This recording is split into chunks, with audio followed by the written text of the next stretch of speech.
Hello, everyone, and welcome to a sort of special follow-up edition of the United Gaming Podcast Game of the Year 2017 special. Because, as you already know, if you listened, that we didn't have Derek on the show because he was a bit under the weather at the time, and he still wanted to do a sort of follow-up supplemental episode where he will go through his disappointments, his honourable mentions, and his top 10, of course. So with me, of course, is Derek. So hello, Derek. How you doing today? Hello, good. Finally, after like 3 weeks of being sick on and off, starting like January 2nd, I think is when it started, just like with a sore throat, and then got better like later in that week, and then it came back, and then it hit me, I think it was either Friday or Saturday, um, just with like cough and like congestion and just feeling like crap. I still went to work for the first I think 2 or 3 days that week, but then made an appointment with the doctor, and then I ended up going in on I think it was Wednesday morning, and just feeling absolutely terrible. Like I ended up having a fever of 101.2 Fahrenheit. I don't know what that translates to Celsius, but that's I pretty think high. I think it's probably 40 or something. Because I think that was 98 something point something Fahrenheit is like It's like normal or normal, something, isn't yeah, it? yeah. Yeah. Like I think body temperature I think is like 37 degrees or something, or like room temperature. So it's probably like 40 odd degrees, it's the same or something. So 40 degrees Celsius maybe. yeah, felt bad, really bad there, and I just had like chills. Like the inside of me felt hot, but then the outside of me felt cold, and just feeling like I didn't want to do anything. It's just terrible. So that lasted probably 2 3 days, and then that I got rid of that, and then I just had like a kind of like a runny nose and like a cough for a while, and I still have a little bit of a cough here and there. So it's yeah, not good. I wasn't officially diagnosed with the flu, but that's probably what I had. I know a lot. Yeah, it sounds bad though. Like I can never recall having like a really bad case of the flu though. I usually just like get a bit of a cold, and that's kind of the worst I get, and like throw up though. But Mm. what you had, it sounded bad though. Yeah, it's not fun. A lot of people at work have been sick. One of my coworkers had walking pneumonia. Oh jeez. Another one had influenza B, which is like the worst form of the flu. And then she got better, and then she got worse, and she got something called pleurisy. I don't know how you pronounce it. It's like a inflammation of the lung tissue. It's like because she was coughing so much from the flu. So yeah, a lot of people have been working. That's not everybody. There's just several more people that don't work, directly with me that have been So it's sick. like a bug going around then or something, Yeah, is it? yeah, yeah, yeah. Not fun. So anyway, yeah, I was sorry I could not make the game of the year, the annual game of the year podcast, but it sounds like 5 hours is pretty insane. So I'm kind of glad I was not there for that, to be honest. Yeah, like I thought with like you out of the picture though, like you sometimes like we do talk at length sometimes as well, but I know you go into detail, which is like great, and but I thought this was probably going to be maybe about 2 3 hours at most though, but then we like went through like our disappointments and not there first, and it was like nearly an hour in before I actually got to our top 10 because I kind of went on a bit of a rant about Player Unknown's Battlegrounds Oh, okay. and Giant Bomb, so it did, because that was on my sort of disappointment, so it was, and kind of went a bit of a rant on that, and we just kind of went off on a tangent about that stuff then, so I did, um, because I know you played it though as well, and I don't think you think too much of it, to be honest, don't you not? No, no, I think it's. I feel like it's pretty overrated. Like it was fun at first, like the first few weeks of watching people play it, and then trying it out. At least wanted to try it, but like I'm not a PC gamer, so using a mouse and keyboard to aim and shoot is just not fun. And especially with that game, it just doesn't feel like there's no power to the weapons, at least from what I felt. And I like having a trigger like on the controller, like when you're actually pressing the trigger to shoot. Yeah. That feels good. I don't know. It's well, even on PC, like I played Doom on PC, but I used a controller. I didn't use a mouse and keyboard, so I don't know. And then I know that the controllers, or at the time when we played, or when I played, they had controller support, but it was barely in there, so it didn't really work that well. So it wasn't even worth using. Yeah, like I remember trying to set up like a controller. Okay, let's see how this goes, and it's just like all over the place. So, and like when I wanted to go back to mouse and keyboard for some reason, oh, still stuck on the controller, had to disconnect and stuff like that. It was like weird as hell. I don't know if that's controller support now though on PC On version. Xbox, I obviously, see. but yeah, don't Yeah, know about PC. but but the Xbox version. Well, I think it's actually better now though. But when it came out, the preview version of it was pretty bad. Like Hmm. frame rate up and was all over the place and texture popping and that there. And like if you have a good PC, it was probably the better version to play, definitely. But yeah, like I said, I went on a bit of a rant on that there and kind of sort of went on about like Jam Bomb, like with their thing of the game of the year though. Like like I think you said about it on Twitter though. Like what are your thoughts on that whole them giving it their game of the year? Uh, it's kind of weird. I don't know. I guess I don't understand the fascination with the game that they have. Um, I think it's not. There's a lot of games that are like that, like the whole Steam early access. Um, was it like Daisy and all those like survival games where you gear up and then fight each other? That doesn't seem that original at this point, and I don't know. It's just strange how they picked an early access game for the game of the year. Just and like it happened to be like they changed their rules just because they all like this one game. Like I initially they made it sound like they weren't gonna include it in the 2017 stuff, and they were gonna like starting in 2018 they were gonna say okay, early access games count towards their game of the year ruling, but they seem to just change that because everybody liked it. Cause it seemed that there when I don't listen to the Bombcast anymore. But like when I heard about that though, and it seemed that I'd be with the case. Okay, we're not gonna conclude early access games this year, and then up in Player Unknown's Battlegrounds and practically load of categories. I was like, okay, it might be in these categories there, but it's not going to be in best game now. But yep, it was in best game and it won. I was like, really? I just don't get it though. Did you listen to all the podcasts? I haven't listened to the last one yet. I listened to actually a good chunk of the last the game of the year.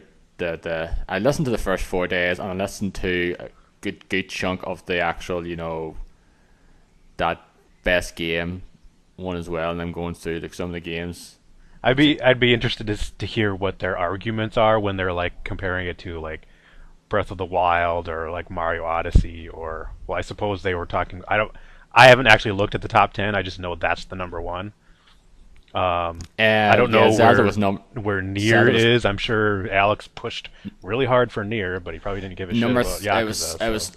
It was number 3. Okay. Yakuza didn't make it in the top Yeah, 10, that's why I despite didn't the think fact so. it was like a bit of a battle though, but sort of Abby got away with Dream Daddy That's got in the top 10, fucking dumb. which there's usually always one of the, every year there's usually a game that's like only one per like well Finney liked the game as well though, and yeah. And then she was going like every 10 minutes, 5-10 minutes. It's like I think Cuphead should be higher. It got a bit annoying.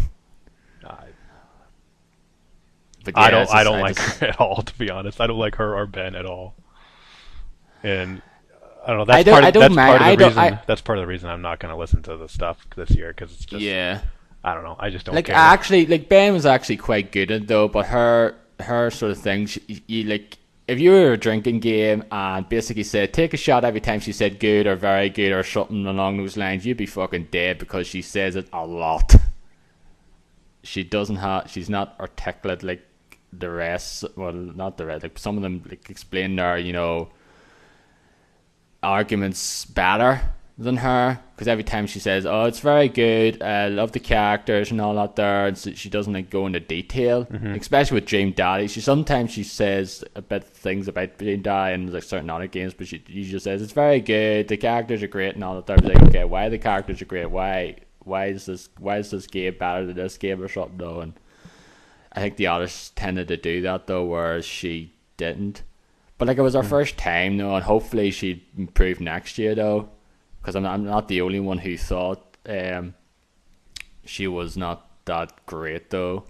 In the Yeah, arguments. I didn't see like the comments on Giant Bomb, but I've seen you and several other people on Twitter talking about it. So Yeah, that's a uh, whole another thing that I'm not gonna get into, the whole Dream Daddy thing, and it's just yeah, ridiculous. but like it's always like a game each year though. I was happy Night in the Woods got in the top 10 though. Like I'm actually would have been surprised. Like Yakuza 0, like the only one who had in their top 10 was Alex. Like no one else had in their top 10, so I would have been surprised if it was in their top 10 especially. But like Destiny 2's there, Oh, Tekken really? 7, Huh. yeah, and Dream Daddy. I think it was PlayerUnknown Battleground, Zelda, Mario, Cuphead, Destiny, Tekken 7, Night in the Woods, Dream Daddy. I forget what the other two are now. Completely forget though. But I think it was like 4 games that were in their top 10. They were in my top 10. So they were. Wow, Persona 5 wasn't even in the top 10. Yeah, it wasn't in the top 10. I think it was one of those games, yeah. Was Horizon Zero Horizon. Dawn in the top 10? Nope. Horizon Huh. pretty much got overlooked in a Wow. lot of places, though. It just seemed to like no one that was really passionate about that game, which is like, oh well, too bad. I really liked that game, but I know not everyone did. So their Um, list, only 2 games in my list are in their top 10, which is kind of crazy. oh, you're looking at the list now. What was the top 10? Well, I'm just listening to what you were. I'm looking at my Oh, list, okay. and I was Oh, comparing what I said comparing there, it to what okay. you said. Yeah, and like Yeah. there's only 2 games. So, Yeah, it was like 2 other games completely forget, though, what they were. huh. I didn't really enjoy the ones this year though, like the arguments though sometimes. Like some of the categories, like some of the category winners, like yeah, I was happy with. Like Neo Automata winning best music, dead on. It's awesome, that soundtrack. So, and there's like a few other ones as well, like best moment. Like they had a different category for best Wolfenstein 2 moment I saw because there that. was so Yeah. many moments. Was like yeah, I can understand because that game does have a lot of great moments. None of them actually are about the gameplay though, because that gameplay is not that great. That was my disappointments as well. But anyway, let's get to your disappointments now before we go on another tangent and Okay. like go on another 50 minutes here before we get into the top 10. So anyway, what are your disappointments of 2017?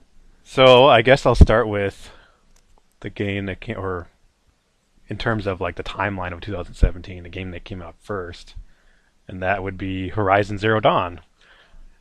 Based on the trailers and like when it was first announced, everything looked amazing, like all the robots looking really cool, and then like the crafting systems that they were showing off. And visually, it does still look visually amazing, like that's for sure. That's probably the biggest strength of the game. I think it was probably the best looking game of last year now. It wasn't my favorite looking game of last year, but it was Yeah, I think I it was would say probably the yeah. best looking game of last year. I'd say so too. Um, but the world and like the characters, like aside from a very select few characters, like your main character, your like adopted father, I can't think of his name right now. Rost, his Yeah. name was. Him, and then maybe 1 or 2 others. Like I didn't really care about anybody in the world, and like any of the quests involving them, because I don't think they were developed very well. And I know I talked about this before on one of the other episodes we did last year, like when closer to when this game first came out, and just like the way the world is like worshiping the robots as like gods and stuff, and that's not really the case. Like I don't. It's just weird to me. Like it reminds me of or like it's kind of like real life to me. Like I'm not a religious person, so when people are getting like super religious, like it's just not something I believe in. Mm. So it kind of translates to this game, at least for me, it did. So that's a big part of it. The the way like the items and like the weapons worked, like there wasn't after a certain point there wasn't really any incentive to engage in any of the combat at all because I already got like the best weapons you can get aside from those hunter trials. I forget what they're called. Yeah, I think I think they were It's like a called time trials. Yeah. limit thing, and you had to capture or hunt a certain um, I forget what the word Certain is for machine, those for well, all the machines. yeah. Though I don't know what they're. I forget what they're actually called. But I think those were like the best weapons in the game. But um, like at a certain point, pretty early on, like maybe quarter to a third of the way through, I got like all legendary weapons, and it wasn't very hard to get. Like you didn't have to do anything super difficult. You just bought them in the shop, and then you're pretty much set. The only thing the only other items you're going to get from combat are like the mods, and that I didn't have to spend too much time getting those. Um, so I don't know. Like the progression, I just didn't like at all. I guess.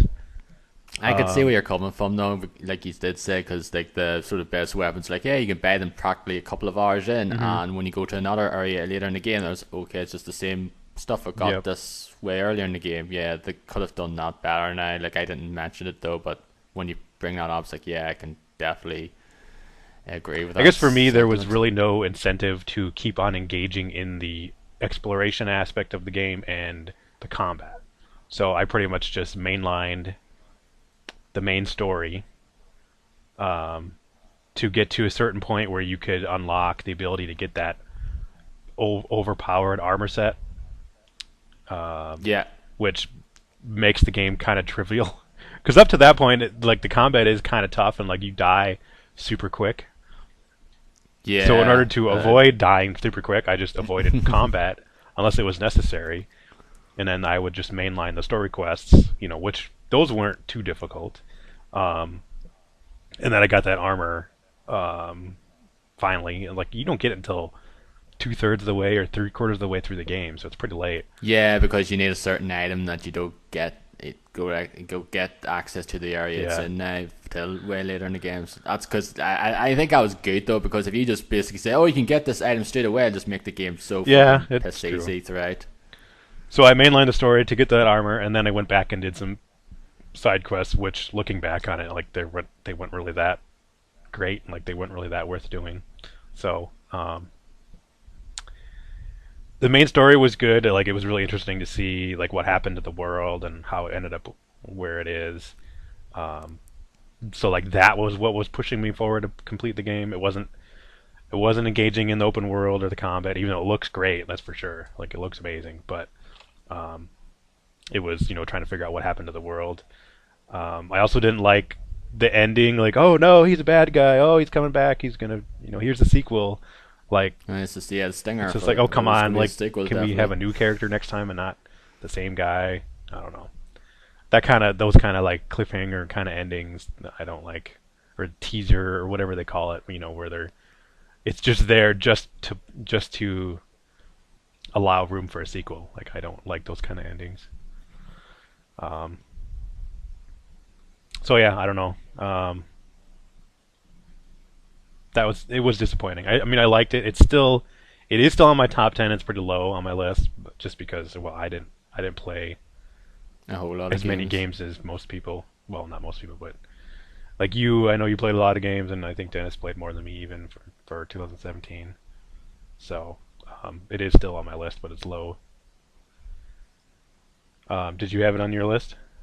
Yeah, it was number 5, Oh, so it okay. was uh, it was it's like it's like I really like let's say it came out the same week as Zelda Breath of the Hmm. Wild, and I started playing it first, then I got Zelda and played it, but then I said okay I'm not gonna play both of these games at the same time, because even though they have their differences, they're pretty much two open world games. Hmm. And if I did play them back to back, I would probably be burnt out of open world games for the rest of the year. So it would be then.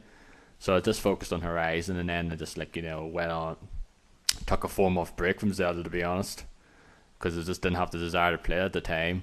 But I went back to it though. But like I said, I really loved Horizon though. I loved the world. I think it was beautiful. I liked the combat. Like it was tough though, but I liked it because I like the use of the bow and that there though. I like playing in games that has bow action, like Tomb Raider and the like. And I thought this one was well done. But like I can see where you're coming from though. Like you're not the only one though. There is, but but like you played this before Zelda, right? Or Yeah. after. Yep. I played before. Yeah. Yeah, but like what a lot of people are, it's like they played it afterwards, and it's like and it seems it's like Ghost there, like down on Twitter there, he played like I think 200 odd hours of Zelda, and he played through Horizon. It's like I think and he says I was fine. I think it's like if you after you play Zelda, a lot of people seem to go back to this area and just like not think too much of it though, because Zelda Breath of the Wild kind of ruined open world games for them now.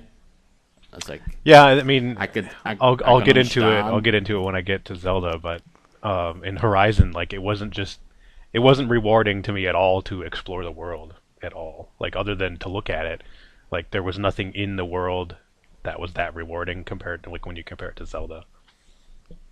Yeah, in terms of like exploration now, like Zelda is like the sort of better experience now, because you don't know what you're going to expect now in that game. Like you can just come across anything, whereas Horizon is okay.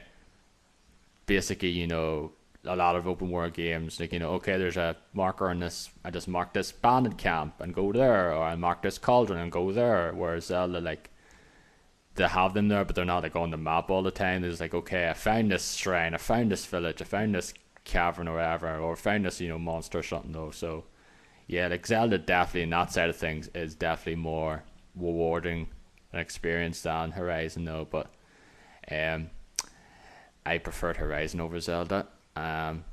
Zelda was now number 10. I said just made the thing. Like it wasn't my top 5 like when after I finished it, but then like after playing other games and just realizing like I liked Zelda Breath of the Wild, but it took its time.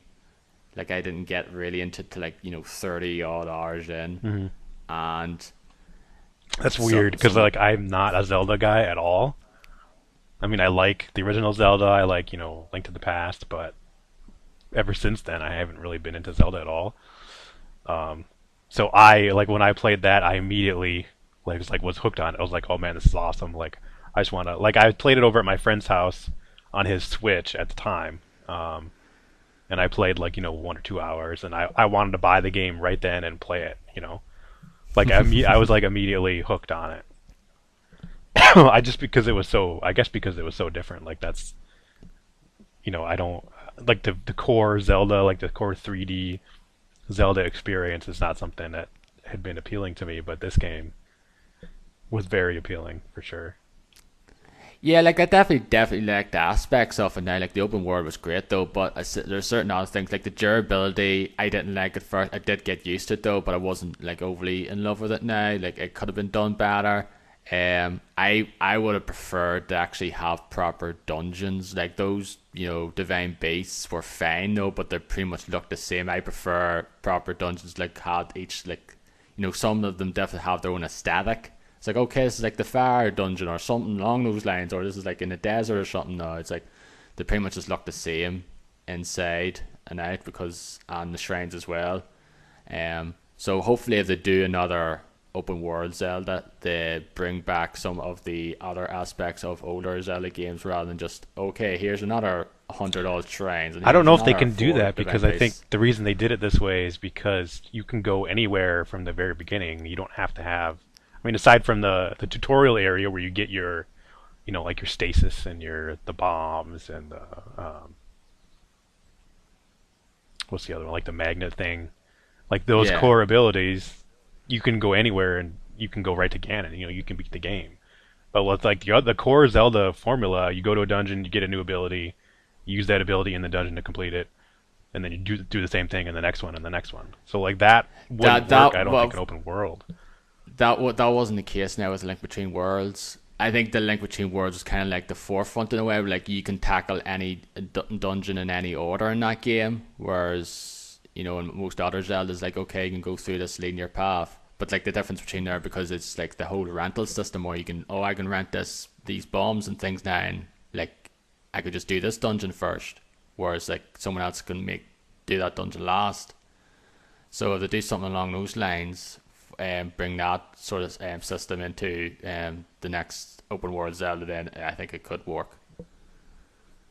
I guess I'm not familiar with that game, so I don't know how all that works. But you don't have to Yeah, go into it now, so. yeah. Well, I'll talk more about it though later on, though, when you go through it, because I know it's definitely in your top 10. Because I know you loved that game more than I did. So moving on, the next game to come out. Actually, no, did this game come out? No, I don't think it did. It was like April. Was it April 1st or like late March? Anyway, and that game is Persona 5. It's here April. Yeah, it was April 14th or something. Yeah, I know. I was still on my April, anyway. I was still on my medical leave when it came out, and I had played through. I think I ended up playing through almost all of it by the time I went back to work. So yeah, and I know I came back like April 13th. I think is when I came back to work or went back to work. I forget. Yeah, that after Persona 4 and Golden and watching the Giant Bomb endurance run and playing through Golden myself, start to finish, and like 100%ing it, like I was extremely, extremely hyped for this game, as was a lot of people. And it looks great. Like the style is, if it was nominated for best style, like I don't see why it would lose, except for maybe to Cuphead, but. Yeah, which that did happen though. Like I thought that would have been the winner of that category though. That's insane. Like the only thing about Cuphead is like the whole like 30s 40s animation thing. Like that's like that's what it is. Like the thing I don't understand about that is like it won best looking game from them as well and best style. It's like okay. They could have given it to something else. I think Yakuza 0 actually. I could see. Well, I don't know. That's weird. Like Persona 4 has more to it than just, just the look of it. Like just this. Like if you were just comparing the Cuphead look to Persona 5, you would be just comparing the cell animation style, and that's it. But there's way more to it. Like there's like the way the menus work in that game. Like kind of the music is kind of incorporated into the style. That's a big part of it too. Yeah, and I love the victory sort of screen though when you're like running and like the like the experience and that there show up. Like that's definitely one of the cooler victory sort of screens I've seen in a. It is very cool. The problem is when you're playing 100 some hours, it's super fucking long, and you're like, okay, I know. Yeah. Can we just get on to the next thing? Yeah, I can understand that though. Like I haven't touched it since the last podcast when I talked about it though. So I have to get back to it. Yeah, so it looks great, and it's like the primary colors are red and black, which are my favorite colors. So that's awesome. The combat is a big improvement over Persona 4. The addition like it seemed like you liked the like aspects of it, but I think it was like the whole story and characters didn't grip you as much as the ones in 4 did now. No, like not even close. Like that's the problem, is the story and the characters, and that's what makes Persona 4 so good. Like the combat is good. It's not like the main appeal. The main appeal of that game is the characters and the story. In this, the main appeal is like the combat in the game, in the whole like Persona systems. Like that is like a big improvement. The story, like it starts pretty good. Like I would say that's like the high point of the story is when you're going through the whole Kamoshida stuff. Like that's the best part of story, but then it just goes downhill from Yeah, there, in my opinion. I know. Like you said that there. I think when you talked about it there last April or May, or whatever, when you were on talking about it, that's pretty much what you said. And then you like you mentioned it to me as well when I talked about it there in the last proper episode. Yeah, like he was the most interesting of the villains or villain characters, and that whole arc I think was the best of the game, and just kind of went downhill from there. Like the next guy, I don't know if you want me to how much you want me to talk about it. Um, I don't care. Like I don't really care. I'm not that sort of annoyed about spoilers now, unless it's just something I'm really into, which is like something like Game of Thrones or something though. So to go ahead, I don't mind. like the next guy, which was like the worst of the like the most unappealing or the most the like the least villainous, if that makes sense. Like, oh, he's like an art dealer, and he's like forging the art, like using the students' art to like as his own, and for that like that's what makes him a bad person. Like that's his big deal. It's like, oh boy, oh no. Like compared Well, to he's like he's stealing their art, or he's just basically taking their art and not credited them yeah, for it and stuff like he's that. like taking their art and pretending that it's his art, and like they're not getting credit, right? Yeah, yeah. That's pretty much that seems to be real life though, because that's a lot of ours have that problem though, where someone like make not entirely the same, but like artists. Some people like tweet this picture, this art picture or something, and they don't even like credit the actual artist in question. Yeah. And you see an artist saying, like, say, I did this here. Why are you like plagiarizing or like not giving me any credit about it though? I think that sucks. So I mean, go it's ahead. not great, but compared to physical abuse of your students, like literally, Yeah, like that's a lot more, that's way worse.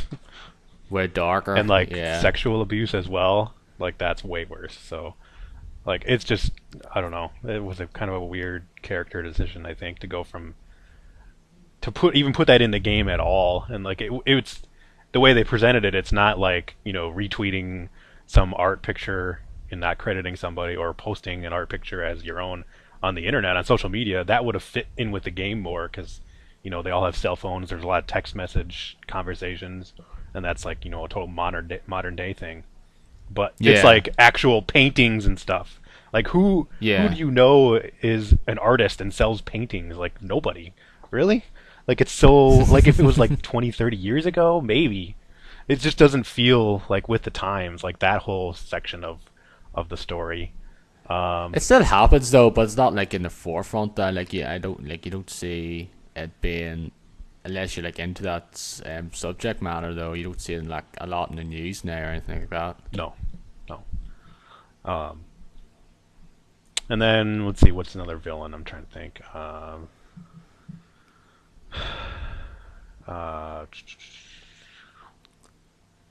I assume there's that guy who sort of sues you for like assault or whatever at the start of the game. I assume he's one of the villains, is it? Yeah, he is. And what's really dumb is like throughout the whole game, every time you run into that character, because like you do on occasion, you're like, oh, who is this person? I seem to remember. I have a faint memory of this person. Like, how do you not know who that is based on what happened to you and what he did to you? It's mind-boggling. It's like, what? I don't know, if it's just dumb. And like even when he comes into the picture, like he's pretty much like the main villain, which that's pretty obvious from the beginning of the game. But Yeah, pretty much. Yeah, even the way that they like kind of present him, like, he's not. I don't know. Like he's bad, sure, but he's not. Like the way they write his character and that whole story, it didn't. It was not as good as the Kamishita stuff for sure. At least in my opinion, anyway. So yeah, the story is just not good, and of course, at the very end, when you finally defeat who you think is the bad guy, oh no, there's really something else, which is the same thing in Persona 4. There's some other like otherworldly thing going on. it's like God pretty much you fight though, because like they talked about it on Jam Bomb. So Yeah, like a god or something. Yeah, that was in Persona 4 too. I don't know if it's in 3, but I would assume so. You know, that's like the the persona side, the persona villain, if that makes sense. Yeah. You know, like the bald dude is like the real life kind of villain, like that you can see in person, and then the other side of it is like the persona world and what's going on and what's really going on and everything. So, um, and just the characters, like they're not as interesting or fun. There's a couple good ones, like your cat Morgana is good, except for when every time you come home, they're like, "Oh, you shouldn't go outside. You should sleep. Aren't you tired? You should sleep." And like he tells you that all the time. It gets so annoying. F off. Yeah. But he's a fun character. I do like him a lot. And then there's another girl. Why can't I think of her name? Makoto? Yeah, I think that's what her name is, Makoto. She's interesting because she has some... Like, she's one of the better developed characters. Like her father was a detective or like a great detective, and something happened to him. I don't know if he was murdered or killed in a car crash or something. And then she always wanted to be, like him, and she strives to be like him, and so she has, um,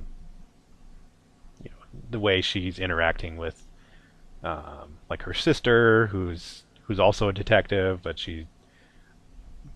um, I'm trying to. It's been a while.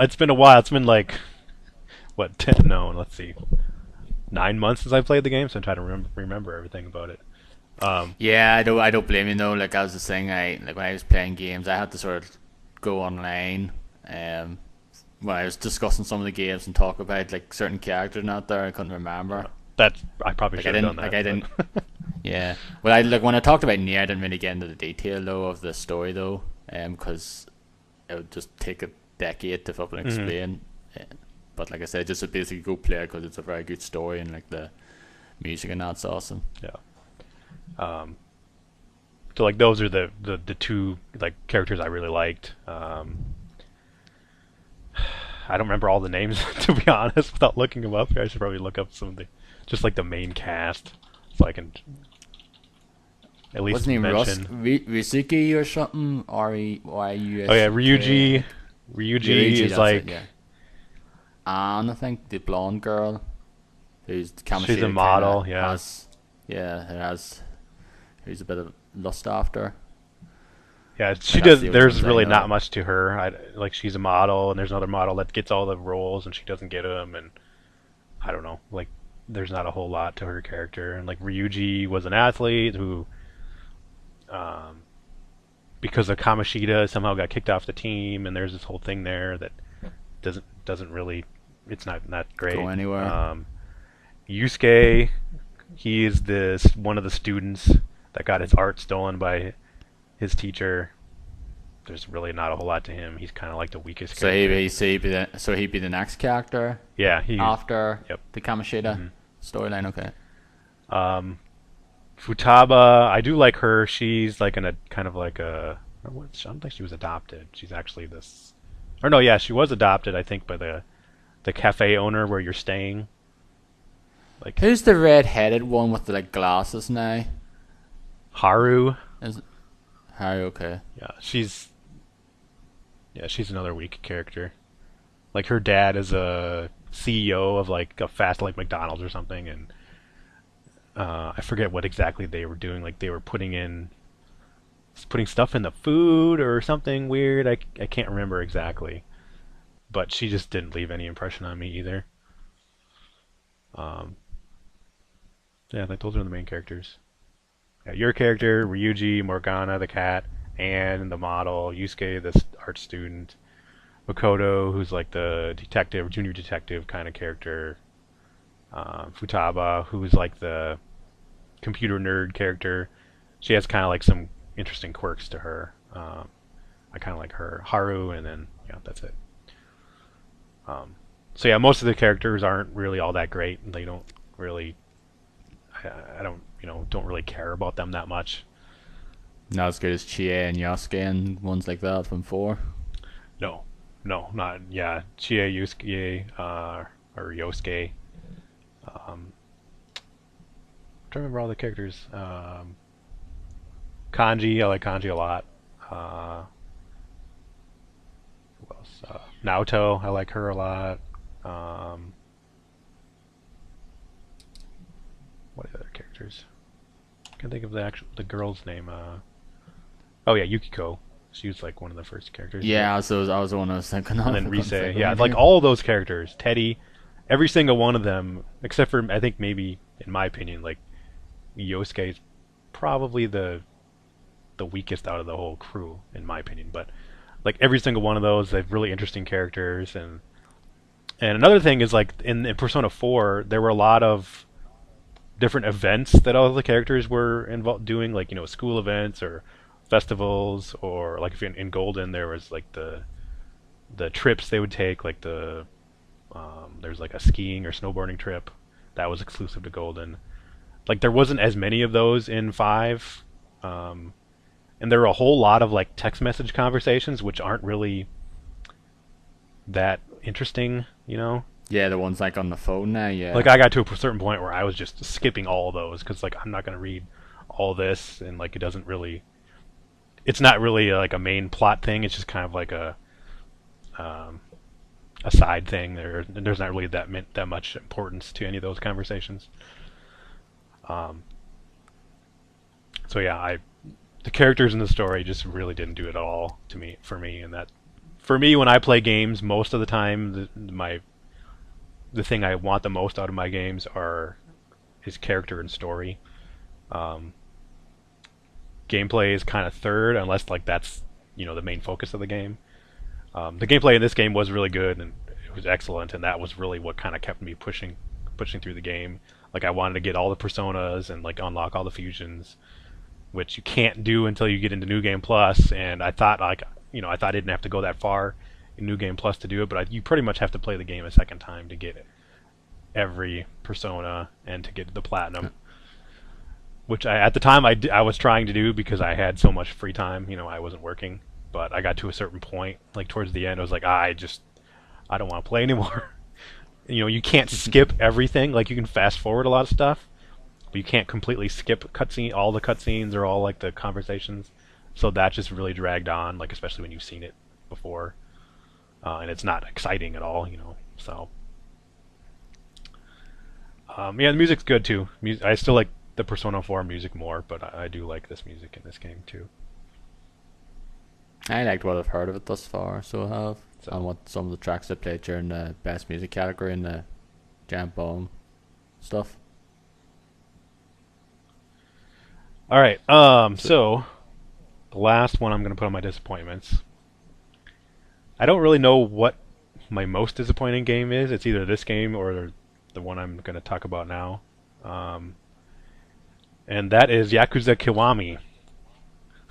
After Yakuza 0, like I was expecting this game to be absolutely amazing, or at least just as good as 0, and it was just so disappointing. Like a lot of the characters from 0, like either aren't in the game or um, they like get killed off really quickly, and it's like, oh man, like that well, sucks. that's the thing, though, because this is a remake of the first game. No, that's I knew that though, so I that's didn't, kind of the I knew reason nothing why. about it. I mean, I knew it was a So remake. you didn't know? No, okay, you didn't know that. Um, Okay. I assumed that like most of the characters from 0 were going to be in the series, but no, that wasn't the case. So, No, like I'm not into the series now. Like I was now, but like I knew like certain characters. Like I did play the original Yakuza back in the day, and like it didn't finish it though. But I knew like certain characters. Like I definitely knew like the lieutenants from 0 were not going to be in this game now. uh, so after the amazing Yakuza 0, I was expecting Kiwami to be just as good, or if not better. But you know, all those characters being gone or killed off really sucked. Characters I really like. Um, Characters completely changing like from the first game, which I didn't really like the whole thing with your sworn brother, Nishiki, Nishiki. Nishikiyama. Yeah. Um, like I don't like the way that they presented his character, and everything was so what's the word I'm looking for? Like the timeline was all out of order. What the stuff they were with all the cutscenes they were showing, with the things that he was doing. Or like the flashbacks, so with Well, like him, the flashbacks and learning what's been going on while you've been in jail, what he's been doing. yeah. Like that was hard to follow, and like I never really understood why he decided to turn into a psychopath. I don't know how else to describe it. So that, I think that could have been done better.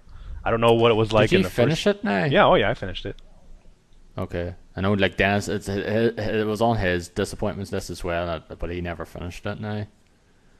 Yeah, no, I can see why. Like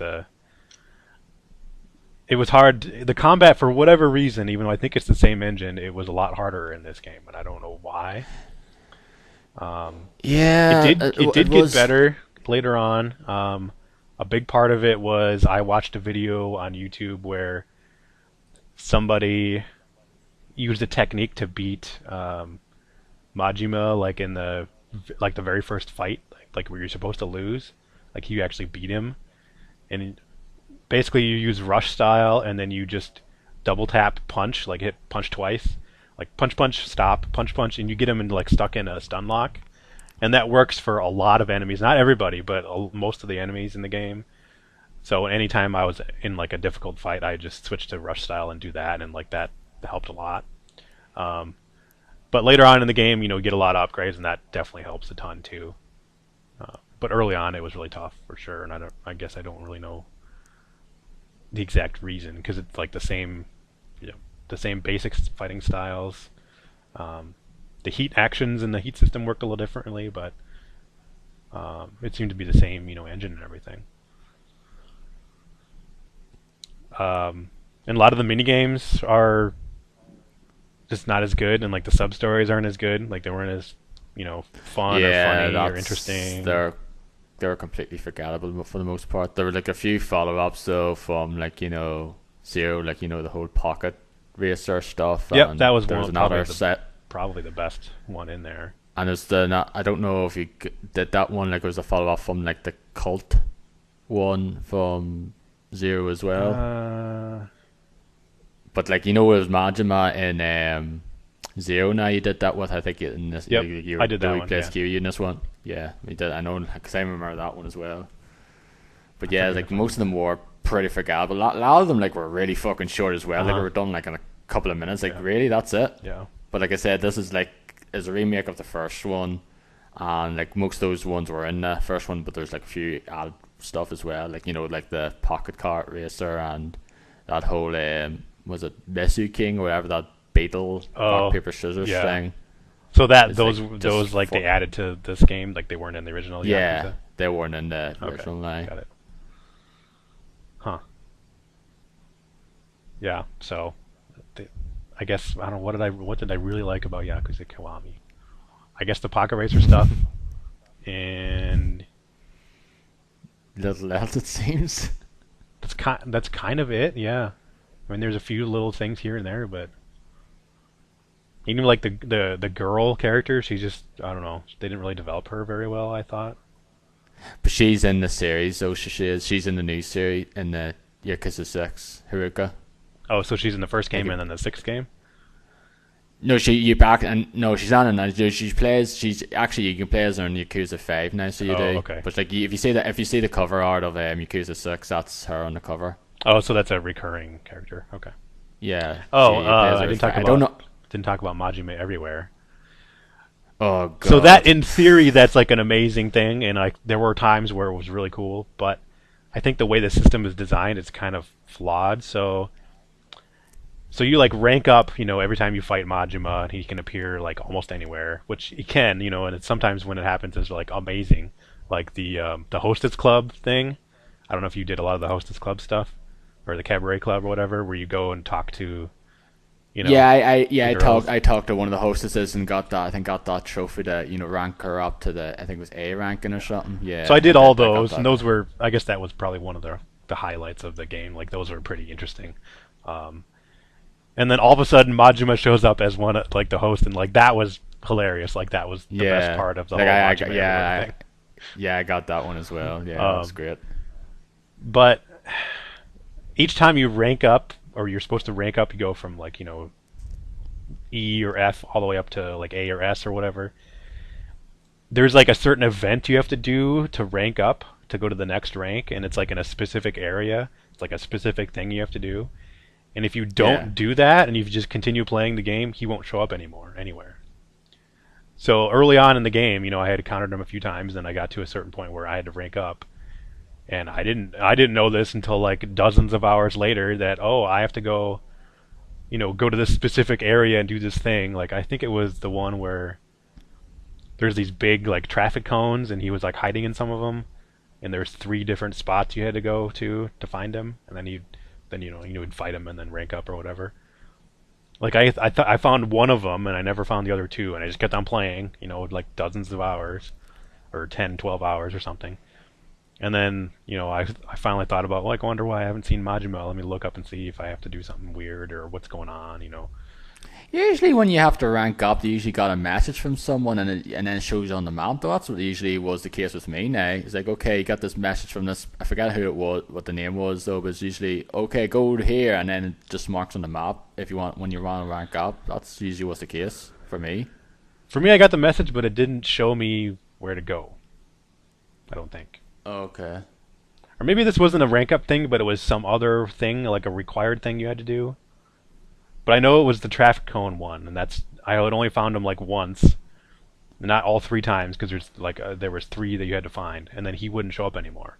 So I had played for quite a while, and then he like with him not showing up, and then I finally like kind of looked into it, and I searched online like, oh, why isn't he showing up anymore or something, and then I found that out. Um, so that kind of sucked, because like the fact that you have to like do specific thing, and if in order for him to keep showing up, that I didn't like. But in theory, that's like an amazing system if it worked, you know, properly. At least for me, that maybe some people have a completely different experience, but that was mine, unfortunately. Yeah, mine was basically flipping. I took a few steps and then seen them flipping pop up though. Like I got to the point where I was just getting sick of fighting them, to be honest. Like I just fought him like practically all the time. Sometimes like but I think yeah, it was one of those like I think I fought him in that idol the hostess one or one of those sort of special ones. I just did that and then like 5 minutes later, I fight him again, and then another 5 minutes, I fight him again, and like by the time I had to fight him in the store, I was like, this is just completely meaningless because all I fucking fought you like 20 times, but at this point, like I really got sick of doing it though, to be honest. Like I don't know if you did the one with what the fuck's his name? Like the one in like in the park where he's like disguised. He's wearing a mask, and you had to use the dragon style to fight him. Oh yeah, I That one that was was tough. fucking annoying because it took forever. Because you knew he Oh, could you use know the what? I dragon. You think couldn't like I think I dropped it to easy for that one, just because it was like a super annoying. yeah. Yeah, Because you can use the dragon. You couldn't switch your stats. You had to do dragon the dragon style. It yeah, was like which I don't really like. took I just forever. don't like the dragon style in that. Nah, like I was the unlockable style in Zero now. Hmm. I was like, yeah, I can see why because I didn't really think too much of it, to be Yeah. honest. Like sometimes I switched to it though, but it was more like just use the other three styles. Um. So yeah, that was unfortunate. Yeah, it was in my honorable mentions though. Like I liked it more than used though, but like not enough to put in my top 10 though. Yeah. Like I said, like yeah, after playing Zero, like it's just it was just hard to go and sort of try and top it though. Even like it is a remake of the first game, and I think this came out around the same time or before in Hmm. Japan. So, but yeah, I still enjoyed the certain aspects. So, like I still enjoyed the gameplay and that there, and some of the stuff he's mentioned. But I didn't like I Management Everywhere. Just got sick of. I liked the final fight with Nishiki. This one before it, I fucking hated because it took a dog's age for me. Was that the The one stupid. with on like a rooftop and there's some guys with guns? Yeah, I Yes. hated that one too. Yeah. That sucked. Yeah, I did like the Nishiki fight. Like that didn't feel like overly difficult. It felt fine. And it Yeah, I was just liked it where just like the environment you're in, like the top of the Yeah, hotel, I just switched and to then beat style, and tower. I just kept on hitting him with like chairs and tables and sofas and stuff. That was fun. Yeah, Yeah. So, um, Kiwami 2 looks like it has more like minigame stuff in it, and then Yakuza 6 especially, or I forget which one. There's like this whole like clan battle system that looks really that's in interesting. Okay, it's six. in 6. Yakuza 6, so it is, and So like there's going to be I know like you're not like it's like New Japan wrestlers. You can like collect them, so you do, which is pretty awesome. New Japan Pro Wrestling isn't one, so isn't like like one or two of the guys from Zero like the aren't some of them oh New Japan people, or are they just actors? no, that guy Like there's the Kuze and then the Shimano. Awano and Shibusawa. The Shibusawa Awano guy, he was always like a wrestler at the time, so he was. I don't think he was New Japan though, but Okay. he was a wrestler at the time, and he's like an actor. And like I know he showed up at that Monster Strike stream you Yeah. watched. I was like when I watched, I was like, geez, that's Awano. I forget the actual actor's name now, but Yeah, he was really funny. definitely Like that was it was worth watching just to see him on there. Like the rest of it, can. like I didn't get a bingo or anything, so I didn't win a whole bunch of orbs. But that was Okay. fun. Yeah, but I don't know. I just know you can get like New Japan wrestlers, and I don't know what else you get. I don't know if you get like other characters from the series I or think something now. you get Majima on your team. I think. Okay. Yeah, like yeah, Yakuza 6 is like the Song of Life is like that there clan stuff, and Kiwami 2 has like there's like a Majima side stories to follows you see Makoto. I think Makoto's in that again, so she is. You see her and see follow her through the fence of Zero then and see what happens with her and that there. I think in that story thing in Kiwami 2. Man, it's gonna be a long time before I get to play Yakuza 6 because I'm playing them in order. I'm not gonna, skip ahead. Yeah, like I'm kind of the same way. Like I've got all the Yakuza games now. Like I can just play the normal version of 2, but I kind of want to wait. I want to wait till I just want to play Kiwami 2 because going back to Yakuza 2 PS2 after playing 0 and Kiwami on PS4 would be very, very Yeah. difficult. Has there been confirmation on Kiwami 2 for the West? I haven't heard. No, I Yeah. don't think so at the moment though. Like 6 is out in March, Which I did. so it I is. pre-ordered it and I got the ultimate edition with the shot classes or whatever. So I'll have it. But Oh, yeah. Like if you'll probably have retrospectives now, maybe of the events of 1 to 5, maybe in it though, or I don't know. Like I remember playing Yakuza 3, and it had the sort of. I didn't play much of 3 though. I like played maybe like a few, about 30 minutes or so, but like it had like the sort of retrospectives of the first 2 Yakuza games, so they might have in this here. it's But I know that there's a thing on their site or something. There's like an interactive timeline thing as well. You can just look up on there and see what occurs after Yakuza. If like you just want to go straight into 6 and just say, okay, who's these characters, who's this guy, because that'll be the case yeah. with a lot of characters in I'd 6. rather But play the yeah, other I games rather first. yeah. I heard 2's quite good though, so I do. And I heard like 5. I heard it's very good as well. Like with 5, you actually play as like 5 different characters. So you do. Jeez. Which one's the first one on PS3? That's Yakuza 3, 3. Oh, okay. All right. which was like quite. It was like a bit of controversy at the time though. Did they cut Whereas out? when it That's came like over the first here, one they cut out a they bunch cut of out stuff. they cut out like the whole the hostess stuff and that there Yeah. from the Western version. People weren't happy about that, and I think in 4 they just put it back in, so they did. Okay.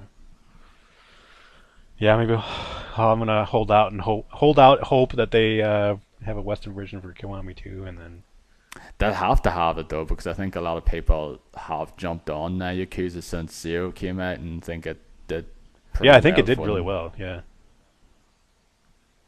So hopefully. Yes, it'll probably be, I'd say 2019 at the earliest then. Yeah, probably. Unless they surprise us and like, oh, late 2018, but I doubt it.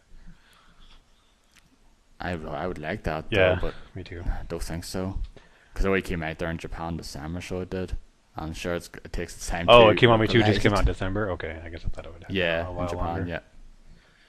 Yeah, so I'd said 2019 at the earliest. All right, so I guess I want to mention games I didn't get to play that I wanted to play before I get it Yeah, go ahead. before I get Okay. into like Yeah, go honorable ahead. mention kind of stuff. Um, I wanted to play Resident Evil 7. Never got it. I mean, I didn't really want to pay full price, and I'm kind of wanting to pay no more than like $20, so it hasn't been that cheap on PC yet. Um, Near CD Automata. What? keys. Did you? Oh, I know. You had a bit of a bad thing with it. I think it was cheap on CD keys now. Like I don't know. I think it was like 14, 15 pound or something during the Steam holiday sale now. Resident Evil I 7. don't.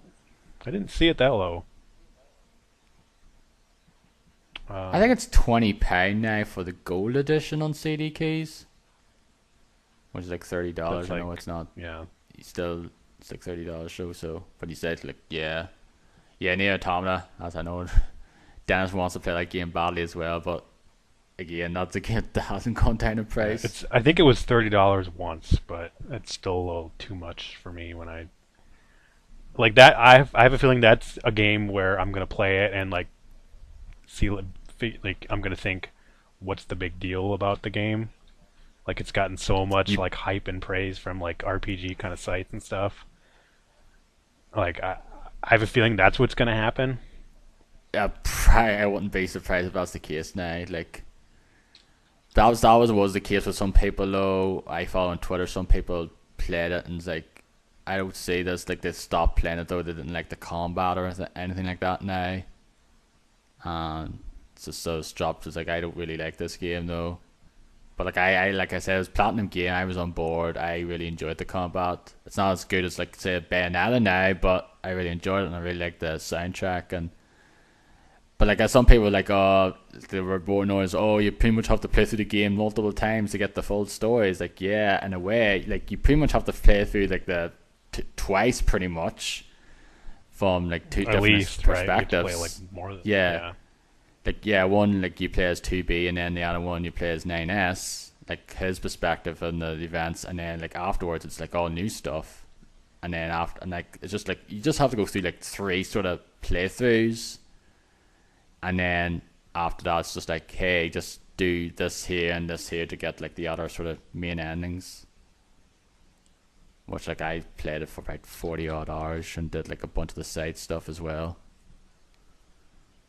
So yeah, that's probably the one, like the top game that I wanted to play, but I didn't want to pay more than $20 for it. So,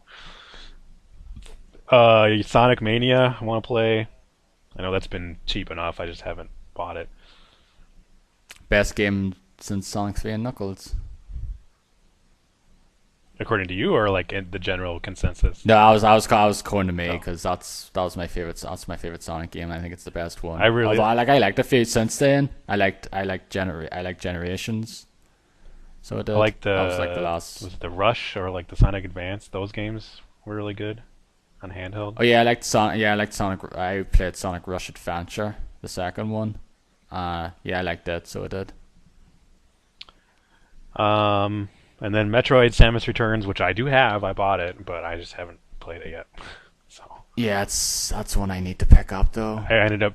It was like Monster Hunter Stories, and that game like came out pretty close to the same time, and I ended up playing Monster Hunter Stories. So, um, plus I'm not really a handheld guy like these days, especially.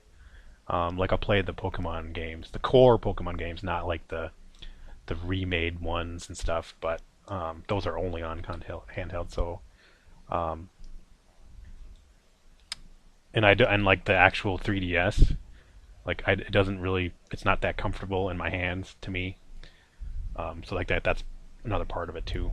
Although I did buy these like grip things that you connect, you like attach to your 3DS, and it makes it feel more like a regular, like PS4 or 360 controller. And Okay. those are really nice. I actually bought those just for Monster Hunter Stories. There's like an official. It was like Monster Hunter Double X or X or something that was on 3DS in Japan, and they have like an actual branded like controller grip thing.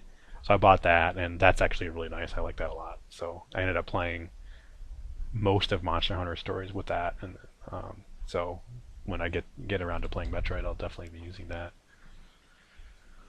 Um, Yeah, yeah, I need to play Metroid as well. Though it's like when I first seen it, so it's coming out. This looks cool, and then it's Mercury Steam. It's like I didn't think too much of that Castlevania game they did on 3DS, but I heard good things about this one, so I'll have to pick it up sometime down the road.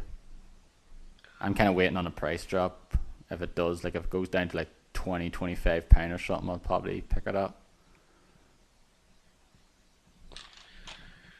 all right, so that's pretty much everything that I wanted to play that I didn't get to.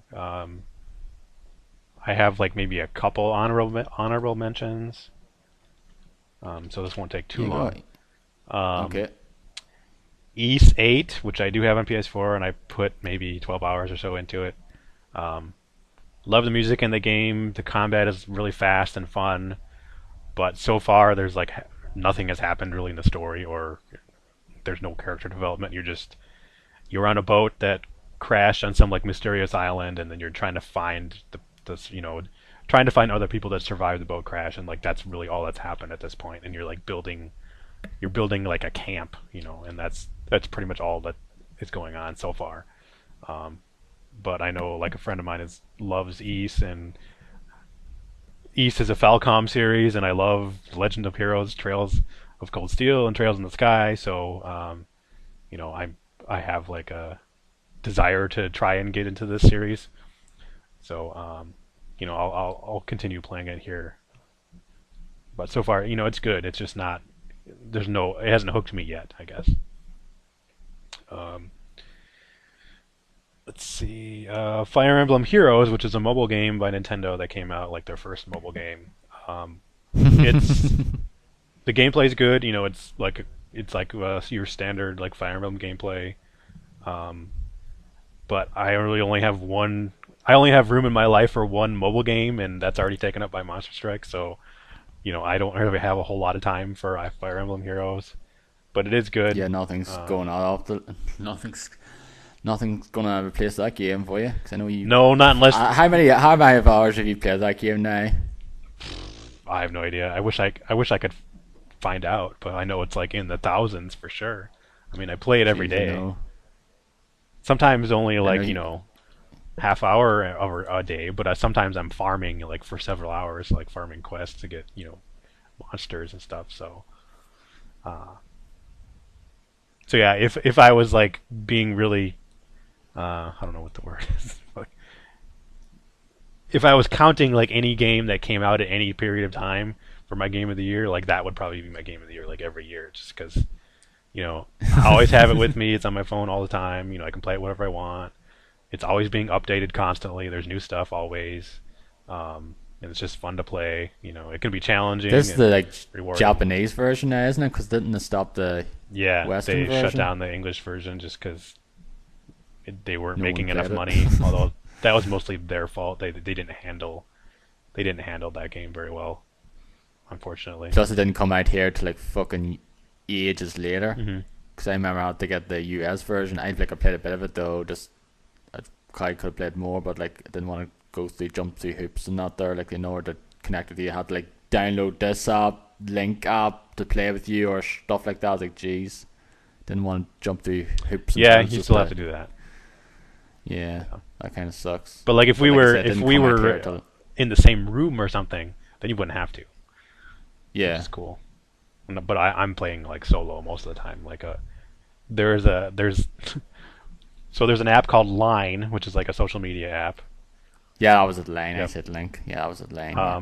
So you use that to like post the link to your quest, and then there's another app called Game With that's like a Japanese company, a Japanese app, where you can join like random people's quests using that app and Line.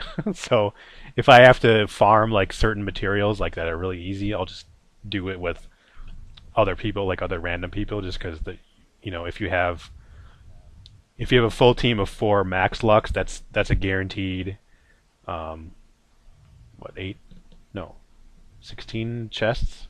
1, 2, 3, 4, 5, 6. No, 8. Sorry, um, 8 guaranteed extra drops essentially per per run of a quest, and they're taking those easy ones take like 3 minutes, three to 5 minutes. So like if you're doing it solo, then you're only getting 2 extra chests. So it's worth it to play with other people, definitely. Um, so yeah, Fire Emblem Heroes. It's a good game.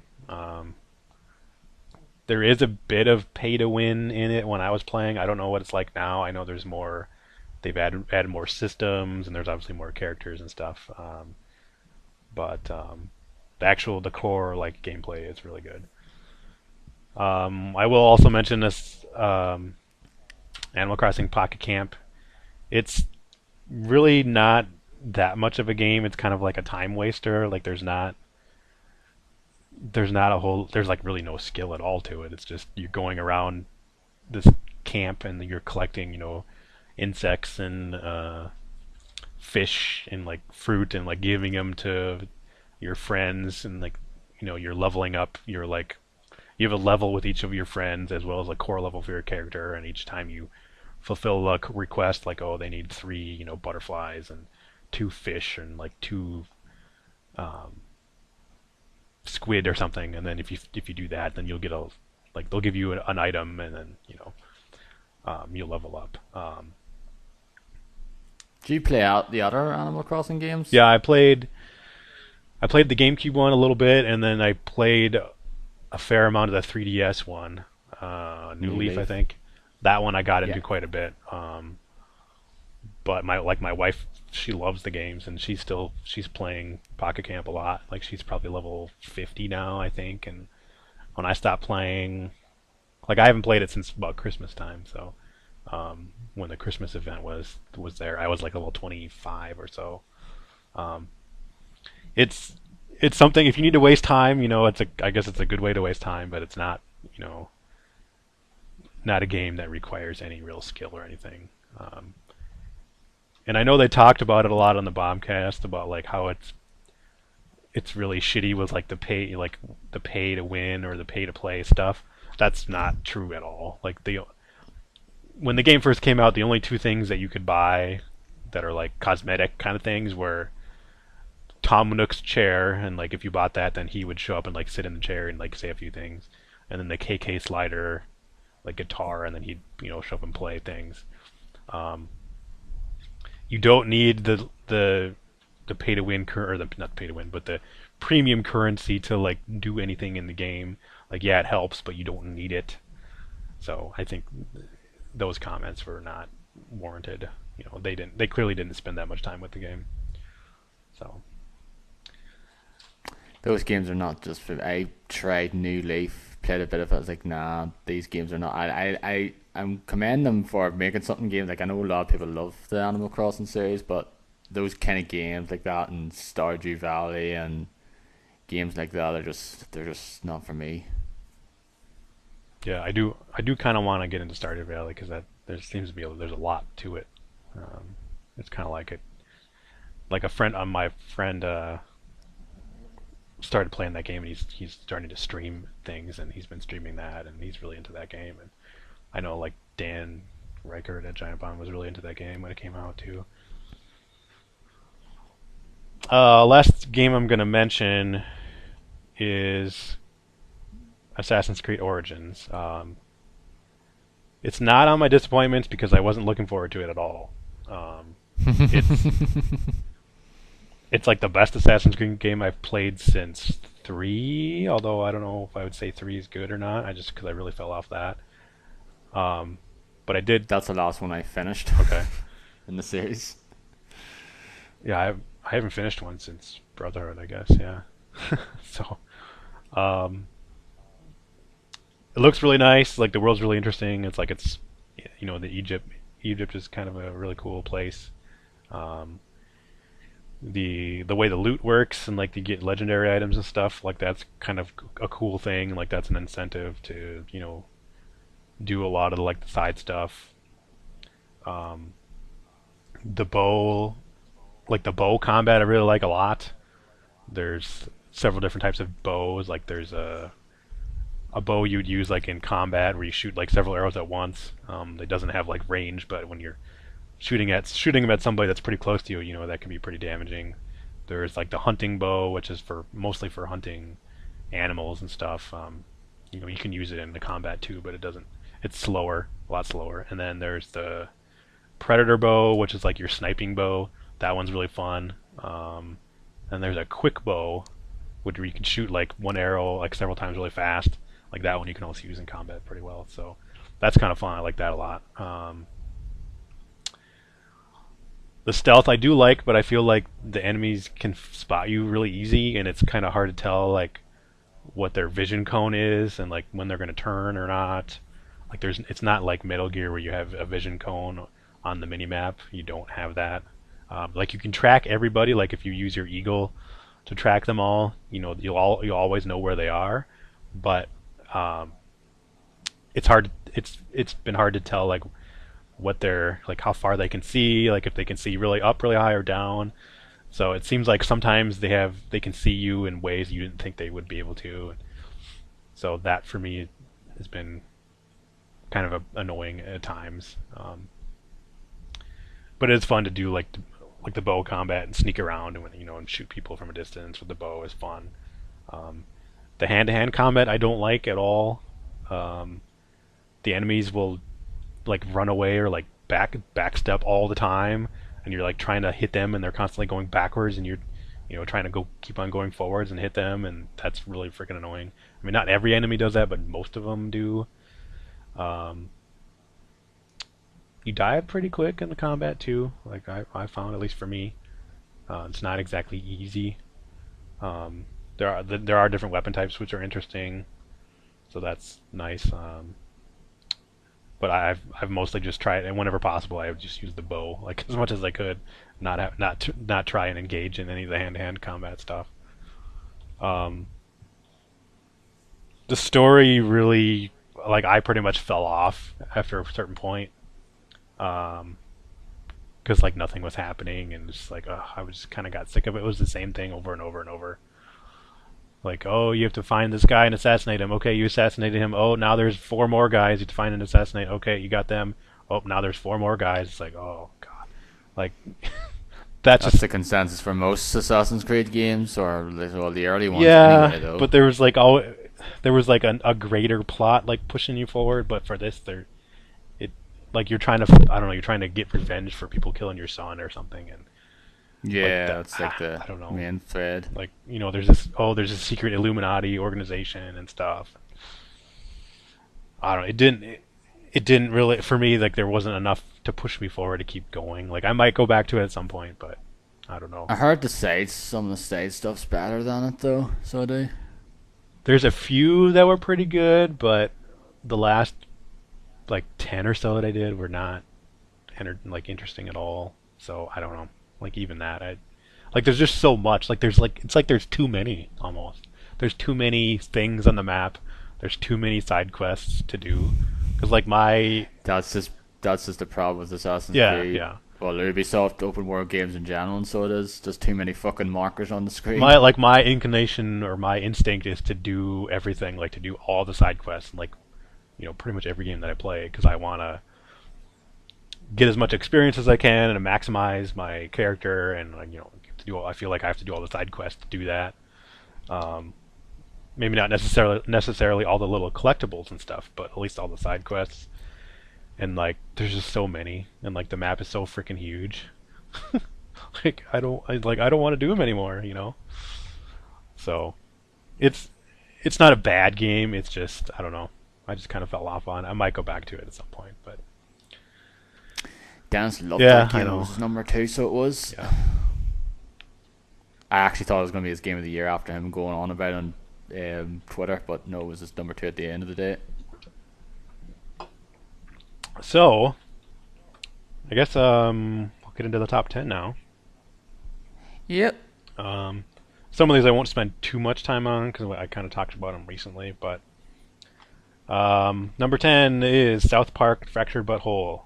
I was not expecting to play this game at all based on the E3 presentations they've had. But there was a buy 2 get 1 free sale at Target, and then I ended up getting this and Wolfenstein 2. Oh, I didn't talk about Wolfenstein 2. And I also got one of the Kingdom Hearts collections. We talked about it enough Yeah. anyway in the last episode on the Game of the Year stuff. But yeah, South Park. The story is not as good, but the combat is a big improvement, and like the customization with the characters and your costumes and all that. That's a lot of fun, and like I really enjoyed that a lot. And that's kind of what was pushing me through the game. Was like trying out all the different like character styles and customizing characters. That was really cool. I like that a lot. Um, but I know I talked about this the last episode that I was on, so I will mention Wolfenstein 2. I didn't put it on my disappointments because I wasn't looking forward to it at all. Like You weren't looking for I it, saw the yeah. trailer at E3. I was like, okay, that looks fine, but it wasn't like, oh my god, I have to play it. So story is very good, but like pretty much everything else was disappointing. Number 9 is an early access game I'm putting on my list because Dead if Giant Cells. Bomb can do it, then I can do it. So, no, who cares? Yeah, Dead Cells. It's No, like it's if it's your own personal list. yeah, That's the thing. I can understand that. Now, like Jason had Dead Cells as his number one. Like, if it's your own personal list, I can. That's fine. But when it's like yeah. Like overall thing, if you're a website in the business of reviewing video games, like when you're saying this is the best game of the year as a consensus, that's kind of hard to swallow. But yeah, I could totally see putting it on your personal list. like GameSpot didn't have Battlegrounds at all. They basically had an article up beforehand saying this is why it's not in our it's not going to be in our game of the year stuff. I don't think it was Hmm. on IGN's either now. I don't Interesting. know if it was in anywhere else's. Who's even at GameStop anymore? GameSpot. GameSpot. Like Eric Tay, and like No that's it. one. Like the only one that I know. Eric Tay and was it Peter Brown and Oh Rob right, Hanley's a okay, few Peter guys Brown. Yeah. there. I know a few of them now, but most of the other ones, like they did that Sea of Thieves closed beta streaming the other day, and I was like, I don't know any of these guys. I only know one of Yeah. them. Yeah, they had like a huge exodus in the last like year and a half or Several so. years. It's been crazy. Yeah. All the ones I knew that are pretty much gone there now. Hmm. So anyway, Dead Cells. It's a roguelike Yep. Metroidvania game, and the combat is extremely fast and it's a lot of fun. Music's good. Um, it's roguelike, but you do have like an upgrade system or like a path where you can keep certain items from your run. Like it's you basically with a roguelike you die and like that you start over from with nothing. But in this you keep some of your gold or some of your upgrades, or you can start with a upgraded weapon right from the beginning. So that's nice. I don't know if they've changed it since I last played it. They probably have. It's been several months since I played it, but it's just a lot of fun getting the different weapons. Like there's a ton of different weapons and abilities. Um, I've only fought 2 bosses, I think, because it's tough and it's a tough game for sure. Um, I think there was only, I don't know if they added more, but like when it round came out, I think there was only two bosses when the game came out in early access. I don't know for sure. Um, but yeah, it's really fun. It's just something you have to play. Like it just feels really good. It moves really good, moves quick. Um, it's fun, different trying out different weapons, and I don't know. It's a really solid game.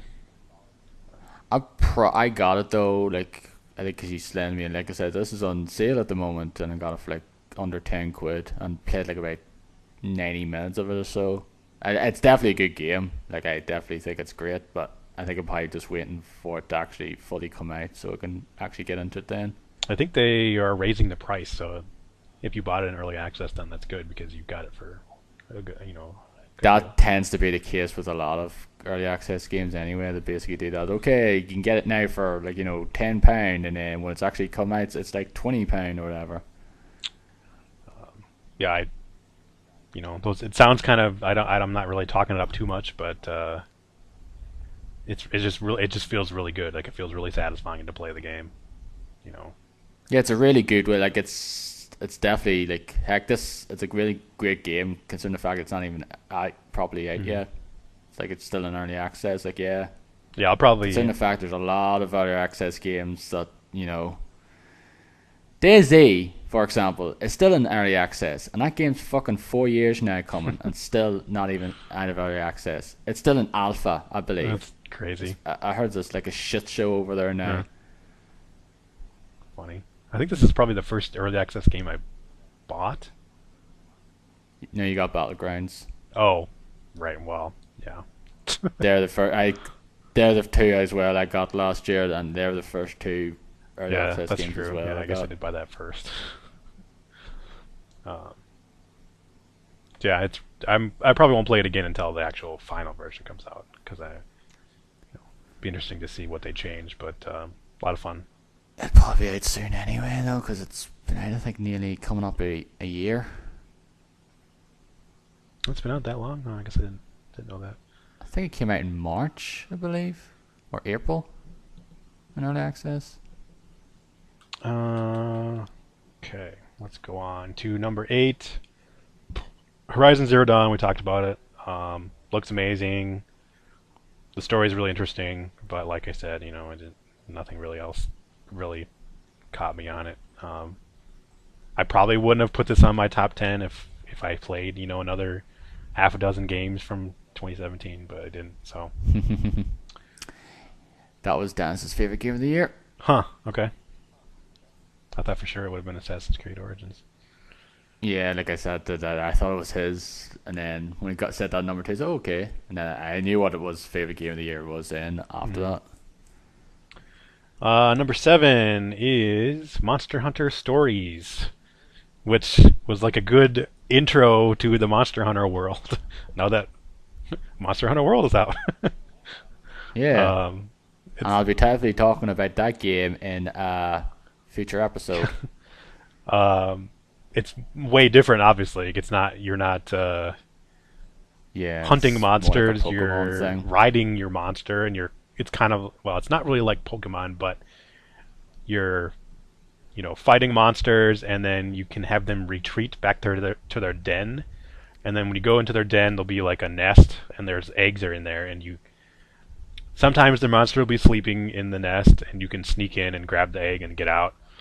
Sometimes it wakes up, and you have to fight it again there, and then you can get the egg when you defeat it.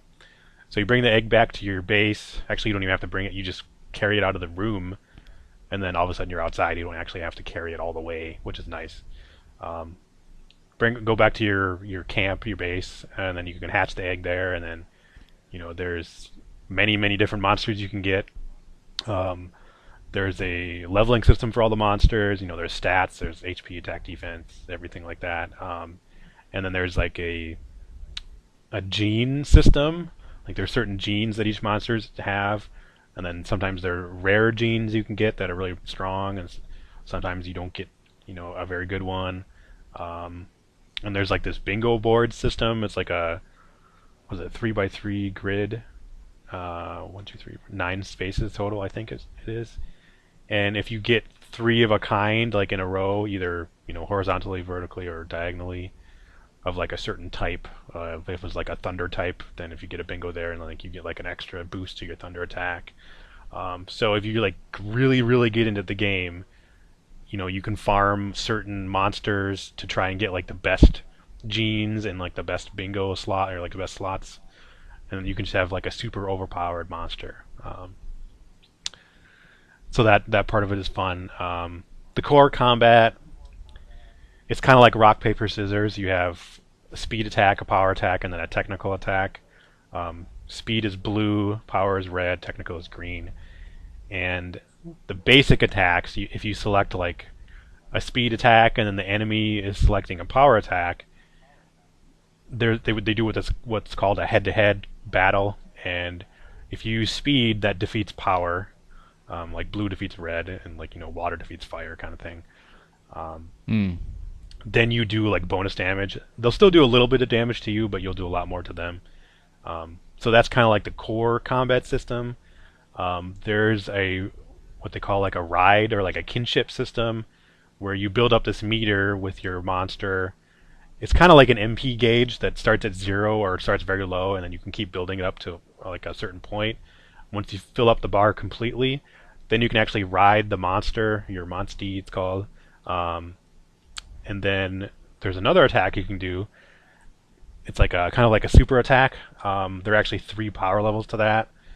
So if you're riding your monster and if you do another basic attack that defeats the other enemies, like if you do another speed attack that defeats the power attack, or if you do a technical attack that defeats the speed attack, then you'll increase your level, your kinship gauge it's called, to level 2, and if you do it again level 3, then you can do a super attack that does like a ton of damage. Um, there's also attacks that just use your MP gauge essentially, like kinship gauge. So if you can use like a special attack of your own, or you can use a special attack that your monster has.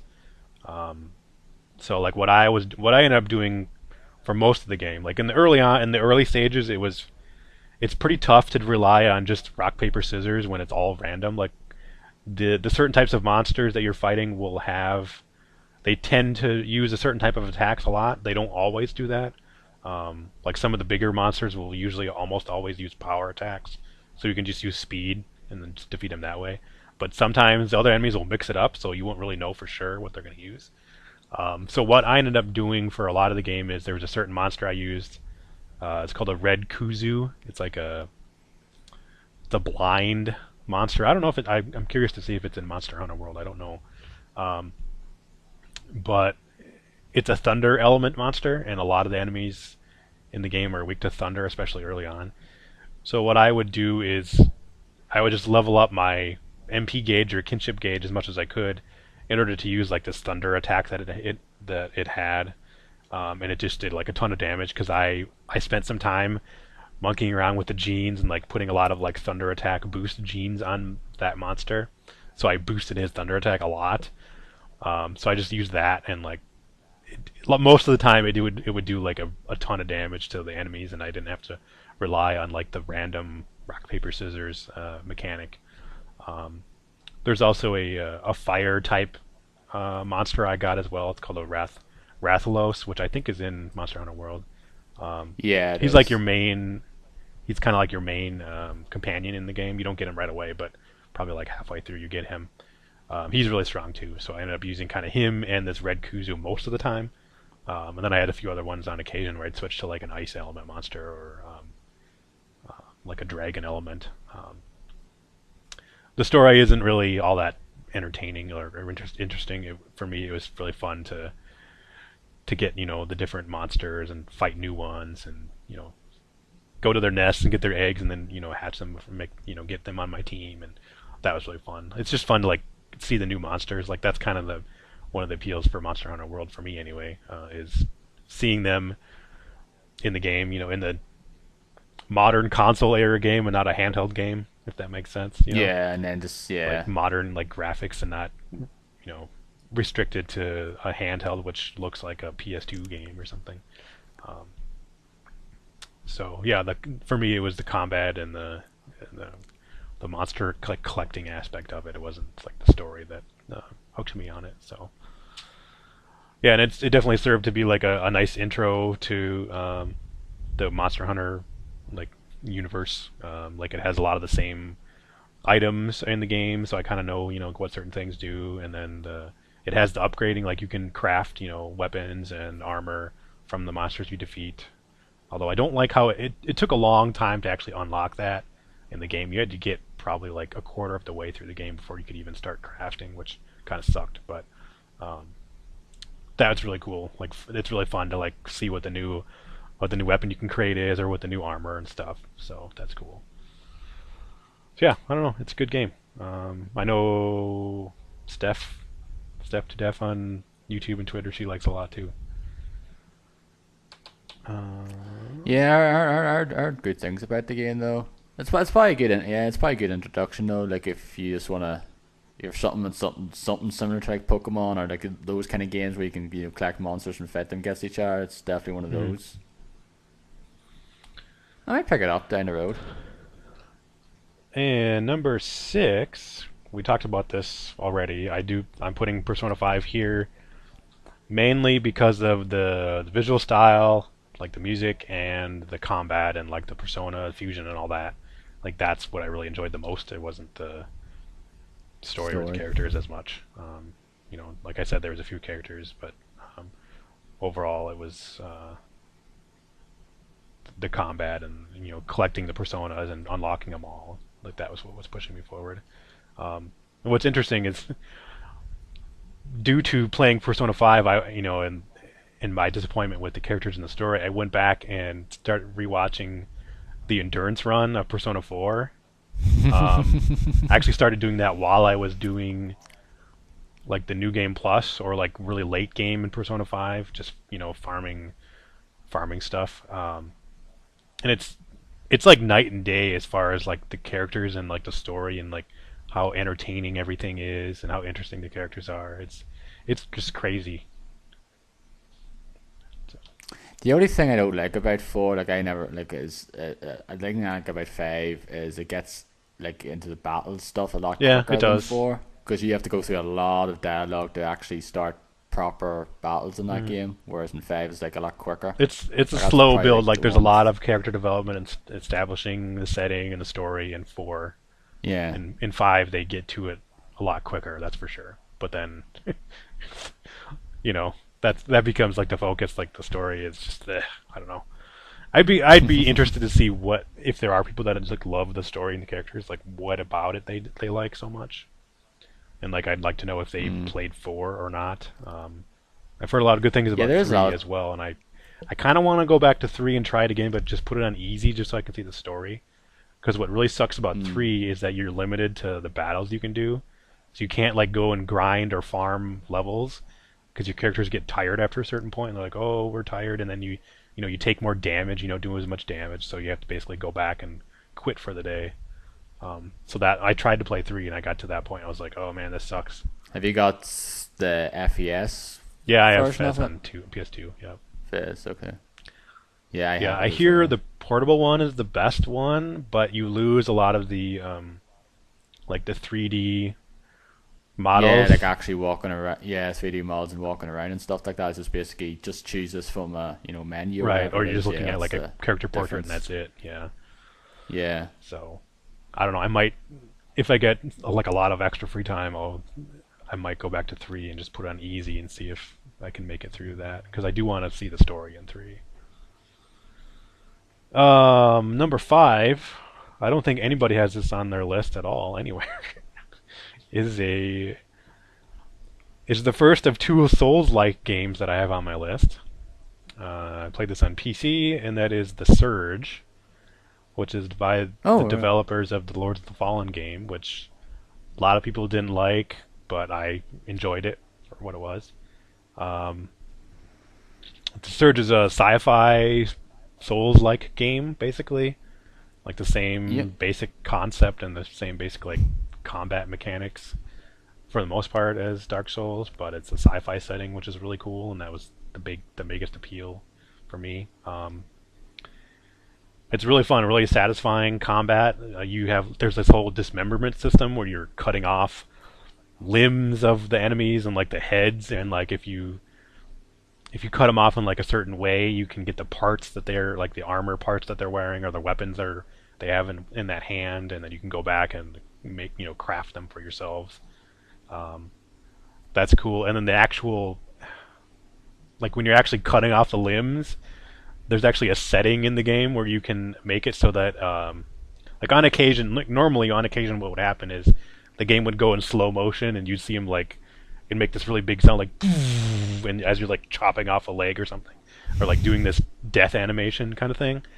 Um, it only do that on occasion, but on the PC version at least, you could go into the settings and make it do it like almost all the time, and it's just a ton of fun. Like it's really satisfying every time, like to like see your character doing this combat animation, death animation.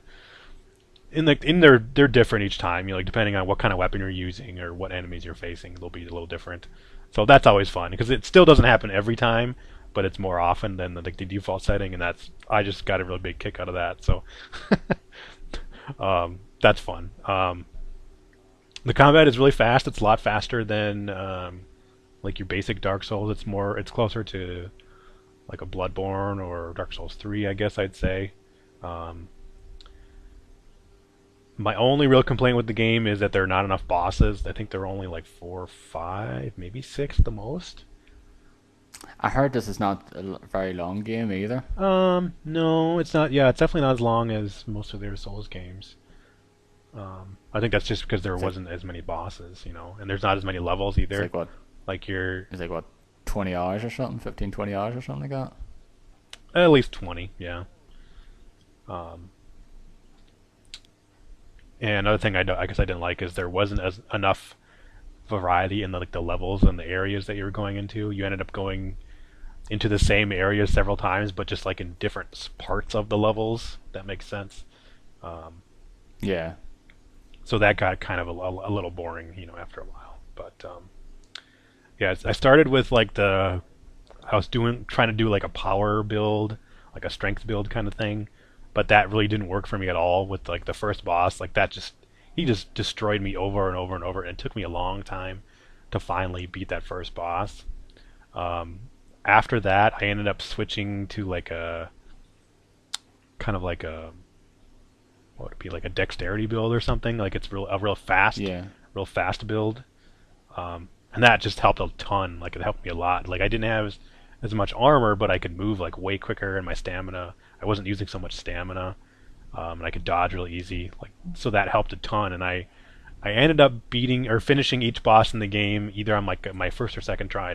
Every time after that, like I didn't have any as much trouble at all as I did with the first boss. Um, I always prefer sort of dex builds and games like that now rather than the strength ones. Like I just don't really see the appeal of like strong strength tank. Because you just like swing a weapon just goes so damn mhm. slow. I gotta be Yeah. quick. Just makes things a bit more Yeah, easier, I I think guess. I'm kind of leaning towards that way myself as well. Although I do like ranged builds too, but this game didn't really have. There isn't really a ranged option. Yeah, I used the bow. I've used like I'm playing through. Well, I haven't played in a bit though, but like I'm going through Dark Souls 3 again, and like I had the bow, so I did the black bow of Faris. Um, I'm using it as well. Mm. It's definitely helpful against some of the enemies. Yep. Um, the story. I only played the demo of that game, so I go ahead. So go ahead. Oh, you just play. You only played the demo of the Surge. Yeah, I think I mentioned it though in a previous episode. I played the demo. I liked it, and it crashed on me about 45 minutes in. Oh yeah, there were some issues with the PC version. Yeah, it would crash on occasion. Well, kind of. Well, no, I wouldn't say often, but I think I ended up playing the whole game in maybe a week or two, and that would probably happen once a day, maybe. So yeah, it was an issue, but it wasn't like so much of an issue that caused me to stop playing the game or anything. Um, I would assume that they've probably fixed those issues by now, but I guess I don't know for sure. Um, I would recommend playing it if you do like Dark Souls type I, games. I, I liked it. I liked it more than when I played of Lords of the Fallen. No, I like the quicker Yeah, I combat do. though. I It's do like definitely a it more than plus. that as well. Yep. Yep. And it is a lot That's faster. probably the reason. Yeah, So. I do want to play it though because there is certain games. There's just too many games last year, so there was for Hmm. me. Like I didn't play a whole lot of games either though. Like there's some of the games you mentioned. Like I didn't like there was like that was one of those games I wanted to play though, but just never got around to playing it. Like I just tried the demo and enjoyed it enough, and I think it's cheap now. Like I can see on like I follow a few bargain stuff on Hmm. Twitter, and I see it for like 10 quid now on the console. So I might pick it up. Would you get it on a console or a PC? Don't know. Probably maybe PC. It'd probably be really cheap on PC too. I'd recommend that, even though there were some crashing issues. Maybe I guess maybe just check to see on like the Yeah, Steam forums or something if there's still tons of issues yeah, with the that's PC version. But mm, other than that, it ran really well. And I have a 980 Ti, which at the time was awesome, but now it's like nothing. So ran really well on it's that. So ancient now. yeah, Yeah, exactly. that's the thing. That's graphics cards Yeah. for you. So um, yeah, really fun game. I liked it a lot. Number four, we started talking about this already, and that is Legend of Zelda: Breath of the Wild. And I played on Wii U. I don't have a Switch. Um, Although I will be getting a Switch in February because I do have, or I got a bonus for fourth quarter of last year, or I will be getting it on my February 15th paycheck, so I'm going to use part of that to buy a Switch. Um, I won't be rebuying Zelda on the Switch. I think the main game I want to get right now is Xenoblade on the Switch. But anyway, Yeah, that's the game that has a lot of systems, I believe. yeah, yeah.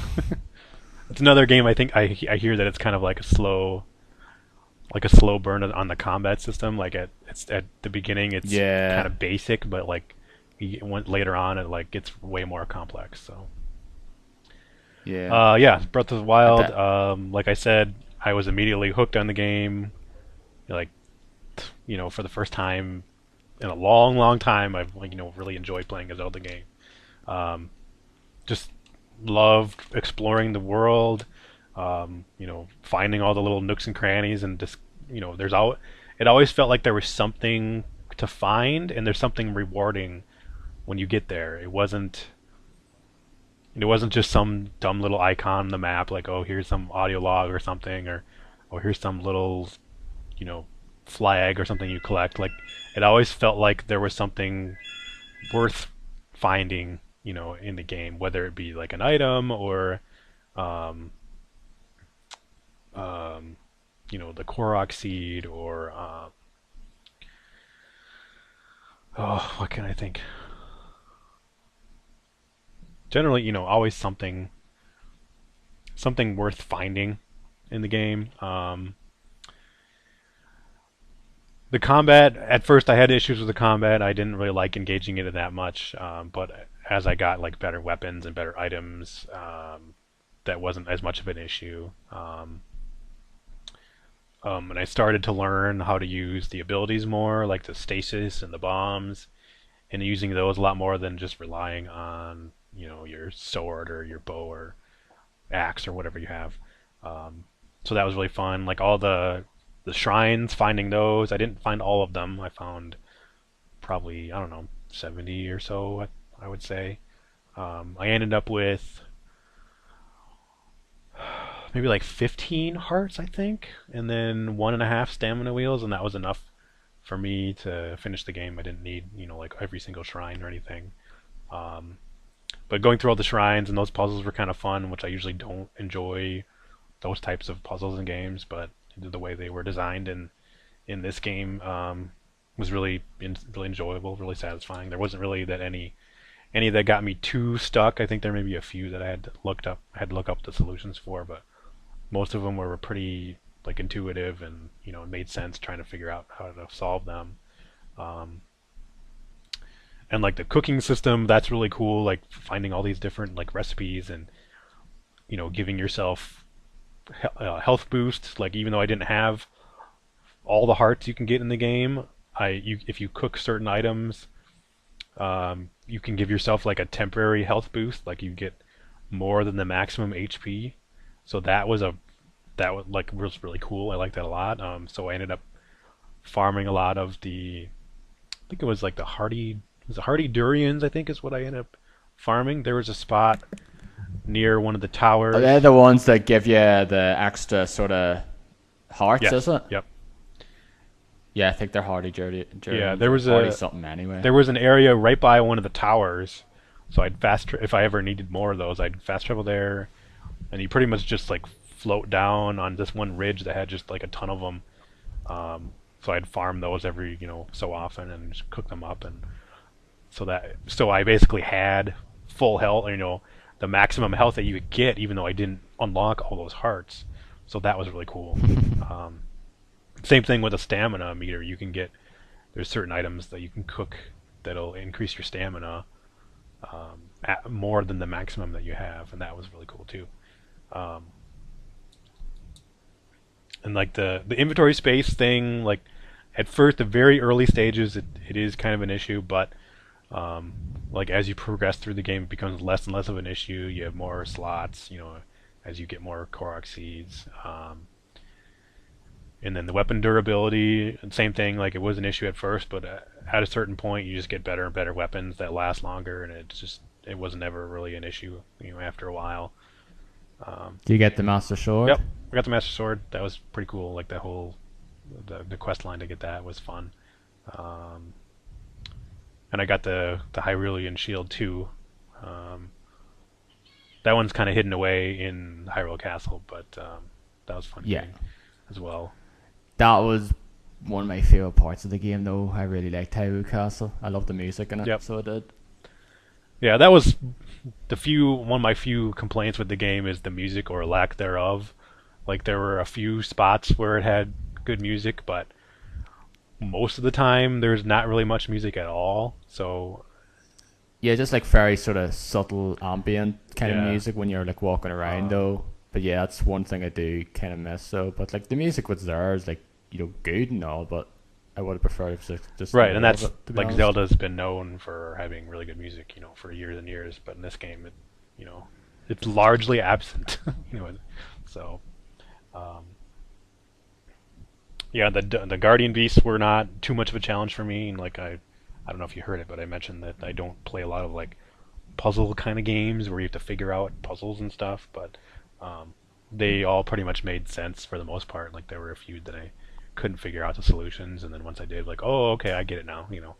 Um, um, Yeah, like the Guardian base themselves, like there was a few little puzzles in them though, but they weren't very difficult now. But yeah, there some of them are fun though, like the way you had to like move certain areas of the divine beast to get to this other area. I did mhm. like that now. It was pretty cool. Just wish there were just wish there were different like proper dungeons though, like different aesthetics rather than just the way they look Yeah, the yeah. same. No, I know what you mean. Um, the boss fights reminded me of Bloodborne, like the way the enemies sounded and even the way they looked. It felt very Bloodborne to me. Kind of like what was it? The very first boss in Bloodborne, I think, is sounded like that a lot, as well as The the one cleric that beast, poisoned. that's the Yeah, first, that. Yeah, and yeah, the cleric and the bloodstark yeah. beast. Those remind. Or the bosses in Breath of the Wild reminded me of like those specifically in Bloodborne, especially the way they sounded. Like they totally sounded like Bloodborne bosses. Um, Can't remember now. Like, yeah, but I'll probably have a look it up. So, oh yeah, they did. Just can't recall.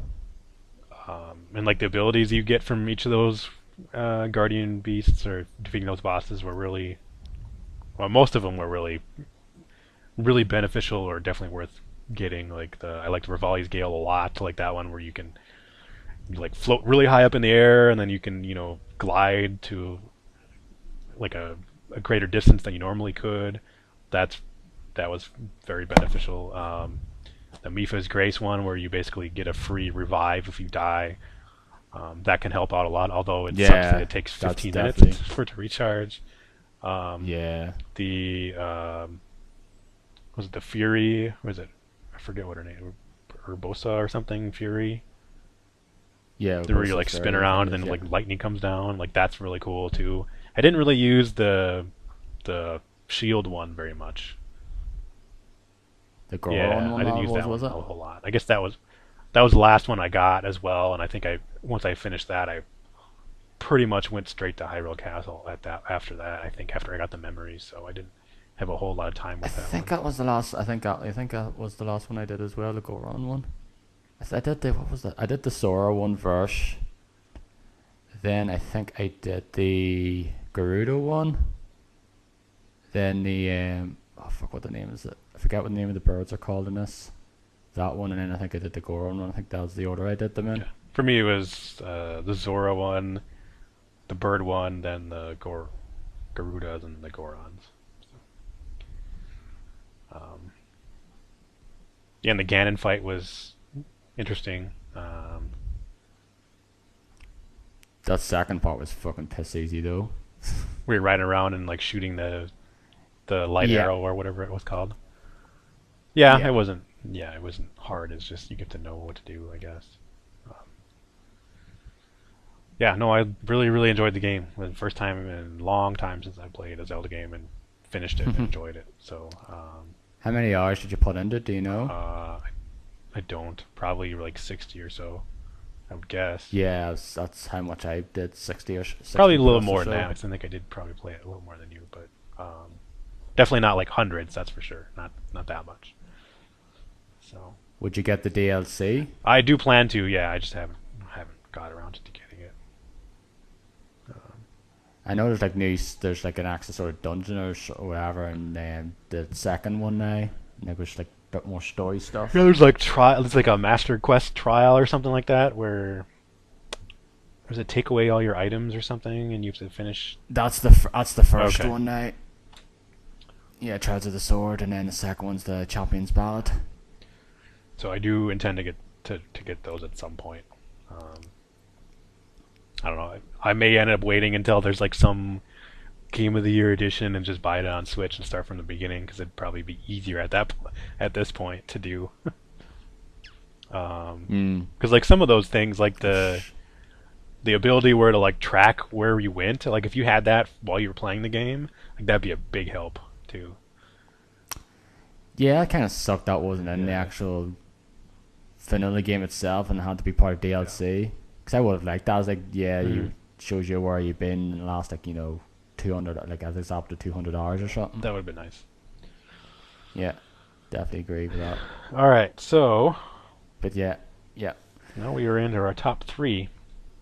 Um, Number three is a game that I expected to be still playing today, but unfortunately the end game has just really been not as rewarding or enjoyable, and that is Destiny 2, number three. So basically, up to like playing through all of the game, finishing the story mode, doing like a fair amount of the end game stuff, aside from the raid, has been very enjoyable for me. I like the combat is still great. I think it looks a little better. The characters and the story are definitely way better than Vanilla Destiny. Like if we're talking just Vanilla Destiny 2 compared with Vanilla Destiny, Oh like yeah, it's because there is a fucking story. Because the first one didn't have no yeah, fucking it's like night story. and day, definitely. Um, After that, there's been a lot of issues with the way like a lot of the end game content has been working that people haven't been very happy with, and it sounds like the first Yeah, expansion is not same. really that great. So I'm probably gonna wait until either the next expansion comes out to see what they do, or maybe wait for some sort of like collection version of the game. Um, but up until this point where we're at now, the core Destiny 2 has been great. I really like, I love Destiny 1 a lot, especially when they added everything with like Cake and King and everything. Like it's just it's very very fun. It's very satisfying.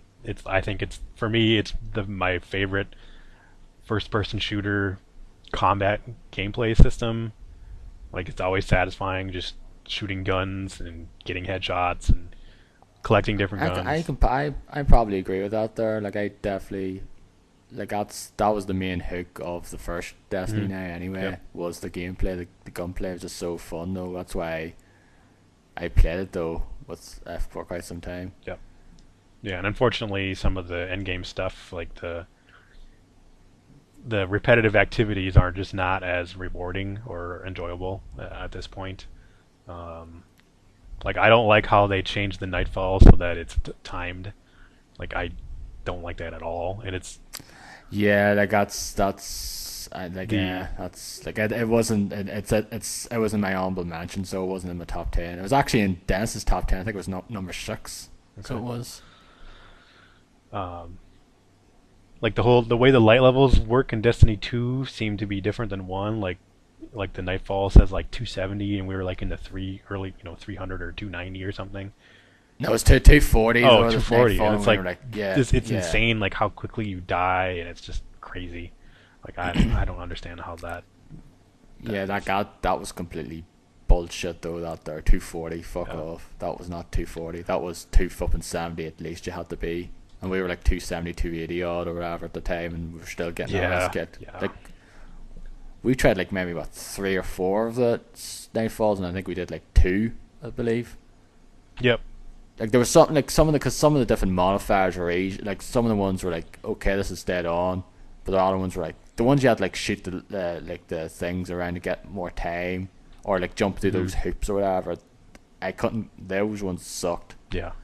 But the other ones where you had to like shoot the enemies to get time or like had a certain amount of time, and like the your recharge abilities went like recharge so fast. They were like more simpler though, and like okay, this is doable now for us. Yeah, the time if the timer wasn't there, it wouldn't be as bad. Even if it was really really hard, like if you could just like plow through it without worrying about how long it takes, you could do it. Yeah, that's definitely the one thing I just would like. I definitely liked it more in the first game, where it's like, hey, it's difficult, and if both of you die, that's it. You have to start over again. Like I would prefer that system with those that system rather than the one that brought into two. Yeah, yeah. In the first game, I soloed a lot of the Nightfalls like early on, just because nobody else would. Like you weren't playing and Dennis wasn't playing, so. But I just loved playing the game, so I would solo the Nightfalls. Like not every single one, but several of them. And it took a while, but I could do it. The arc burns especially helped a lot because like if you were using I'm sorry, the arc or the modifiers for the elements. I don't know what the name is, but yeah, there are arc burns, solo burns, right. There, so yeah, like if you had right an arc type weapon and the arc burn ability or modifier was on, you would do like a ton more damage with that. But then the enemies would also do a ton more damage with that as well. So like while they did a lot of damage, you still did a lot of damage as well. So it kind of balanced out. Like it didn't feel super difficult like with the Nightfalls in Destiny 2 so far. Even without like there is no they have not been modifiers. There's been like that roulette one that switches all the time. But it goes so quickly, and you don't know for sure which modifier is on always. Yeah, and like at times it didn't like pop up at all or anything though. Like at start when we played it as well. Sometimes it just take ages. It didn't pop up at all. It's okay. Why is it not doing no damage now? Because it didn't actually pop up. That's changed. Mm-hmm. And I don't think to this point they've had the modifiers on like the whole time. I think it's only been like the roulette thing. Where it switches so quickly, but even then, it didn't feel like they were doing like a ton more damage with those. But I guess it's so quick. Like at least when we played it, I guess we couldn't really tell for sure. I couldn't tell for sure. No, it just seemed like it seemed that case though. It was like it's not doing not much damage, so it's still taking forever to take down these enemies at points. And then the raid, like after watching the Giant Bomb stream of their raid, like it seems very. I don't want to touch it. yeah. It's like it requires like precise communication and like teamwork, where everybody has to be perfect. They can't screw up. Like that is not fun at all. And like the rewards that you get from it don't really seem worth going through all that effort. If the rewards were better, like if you got something that just like destroyed everything that you shot with it, then I could see maybe doing it, but not with what you actually get from the raid at this point. Yeah, like I tried, I mentioned that I tried it with a few different teams, and yeah, I'd prefer to play it with people I know, since I can understand. We can basically set it out though, like okay, this is what we have to do here, and not get like overly pissed off. That was basically the case. I joined a few people, failed a few times, and then people just dropped because some other people were just didn't seem to know what they were fucking doing. Yeah, despite the fact I don't have the patience. People explained. I don't have the patience for that anymore. I can these understand. days. Yeah. Like I can definitely see. Like I wasn't one of those people screwing. I was going through, okay, like here you go, and then someone else wasn't doing those things. I was like, for fuck's sake. Did you watch? Have you seen this already? Is this your first time? Yeah. And even now that there's an expansion out already, there still is only one raid. Like they didn't add a raid; they just added like an extra, I don't know, section of the raid or something. Layer, I think it's called, or something.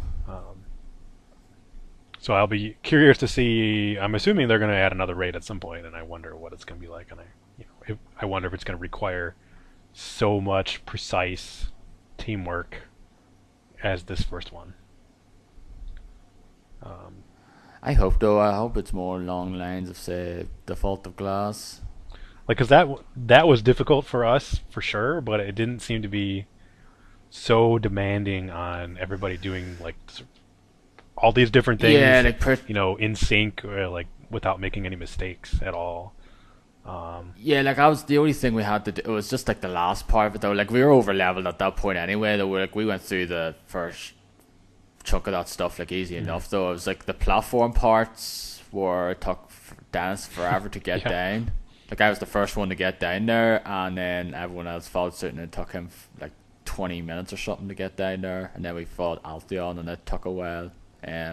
'Cause that was like the one thing is like okay, you have to do these little wee mechanics now, but compared to what you have to do in this one here, that's just very easy to Hmm. follow. Whereas like that one's like yeah, you have to jump through these hoops, you jump through these circles, you have to call out this. You have to shoot the two things at the same time, the triangles, and then you have to call out which one you have to jump through and stuff like that. It's like that's just like especially if like communication cuts breaks all of a sudden. Like you say, like you don't know what like okay, what did you say?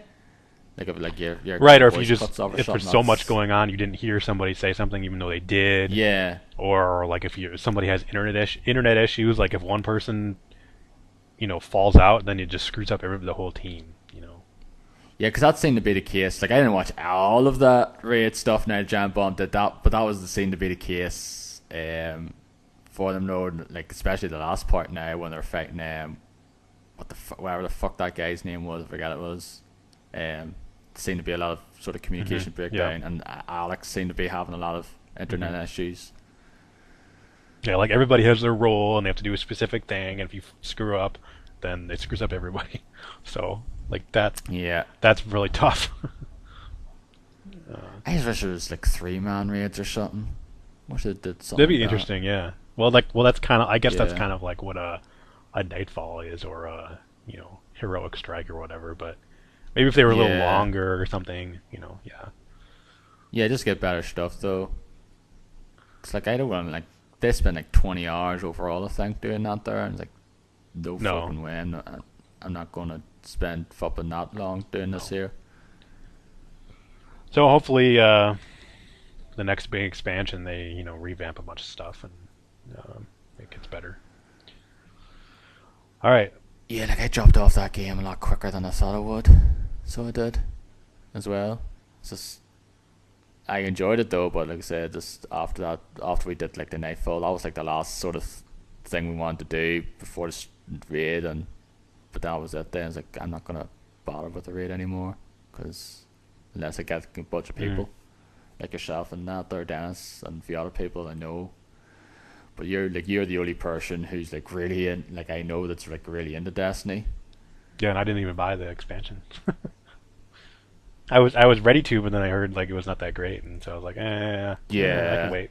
There's other stuff that I have to play or that I want to play. So because like the first time you got the like limited edition collector's edition and you had like the DLC all ready for you yeah, anyway, didn't you? yeah. For I think I had the so seasons pass. Yeah, yeah, but yeah, for this game, like the price on the collector's edition was like outrageous, and like what I actually got in the limited edition the first time around wasn't really worth the price. And like now that it was even higher, I was like, no, I'm not gonna buy that. I'll just get the regular one. So,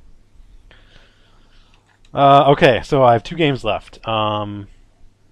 I think I pretty much know I what they don't are. know if anybody has number two on anybody's list except for maybe Jason at Giant Bomb.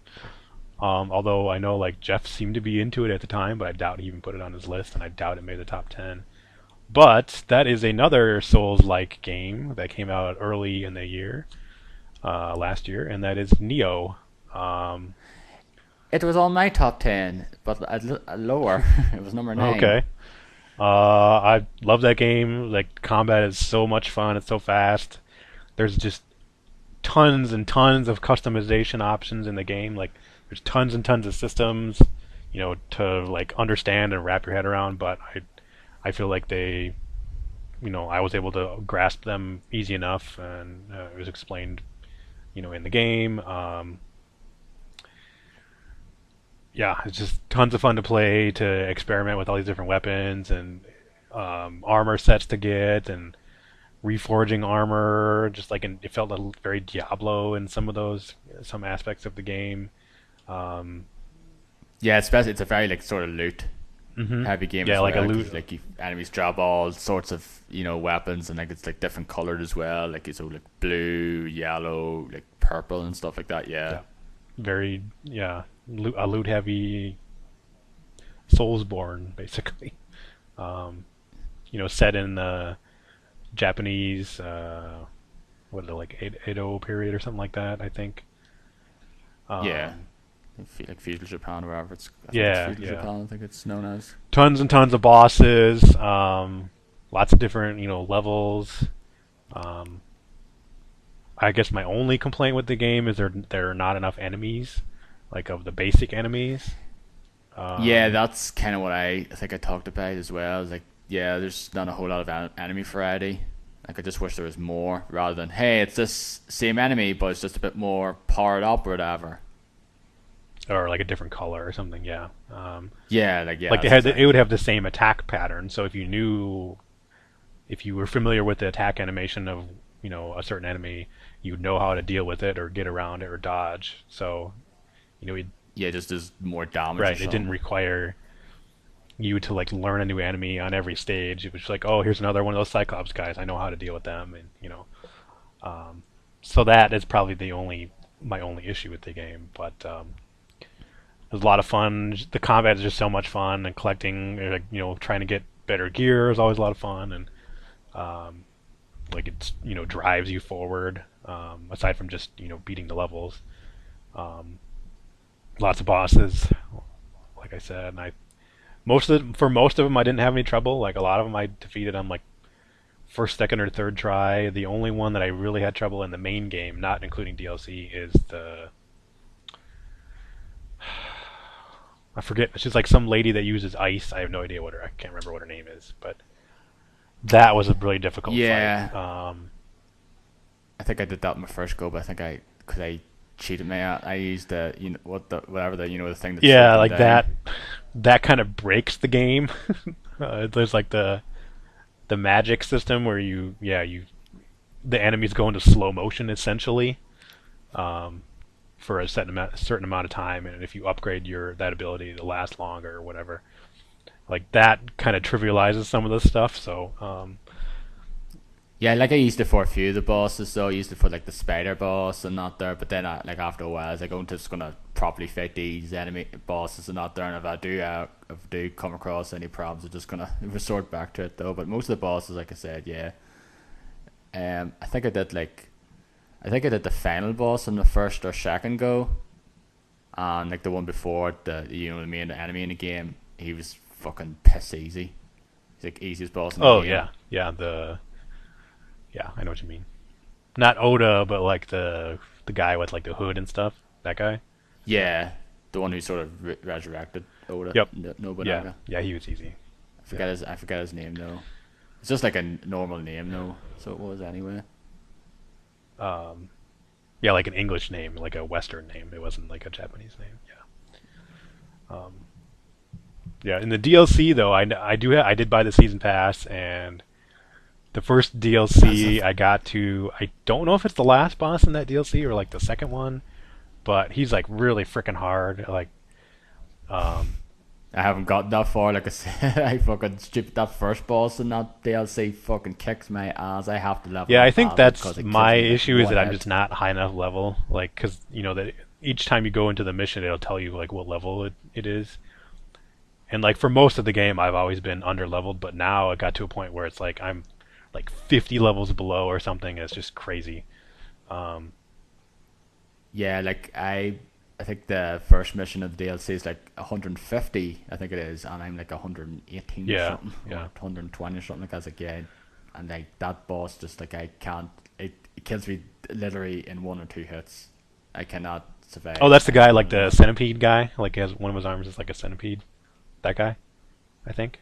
Yeah, the one in it's like snowy icy area, wherever it is. Yeah. Yeah, Yeah, he's a cool fucking looking icky. boss for sure. Yeah, he was tough, but Yeah, I think I got him on my like third try or something. But Yeah, but he probably didn't kill you in like one hit. No, like 3, but yeah, he still did a ton of damage. And I was like, I was higher than you at the time. I was probably like 120-ish, but yeah, like I'm still under leveled now for sure.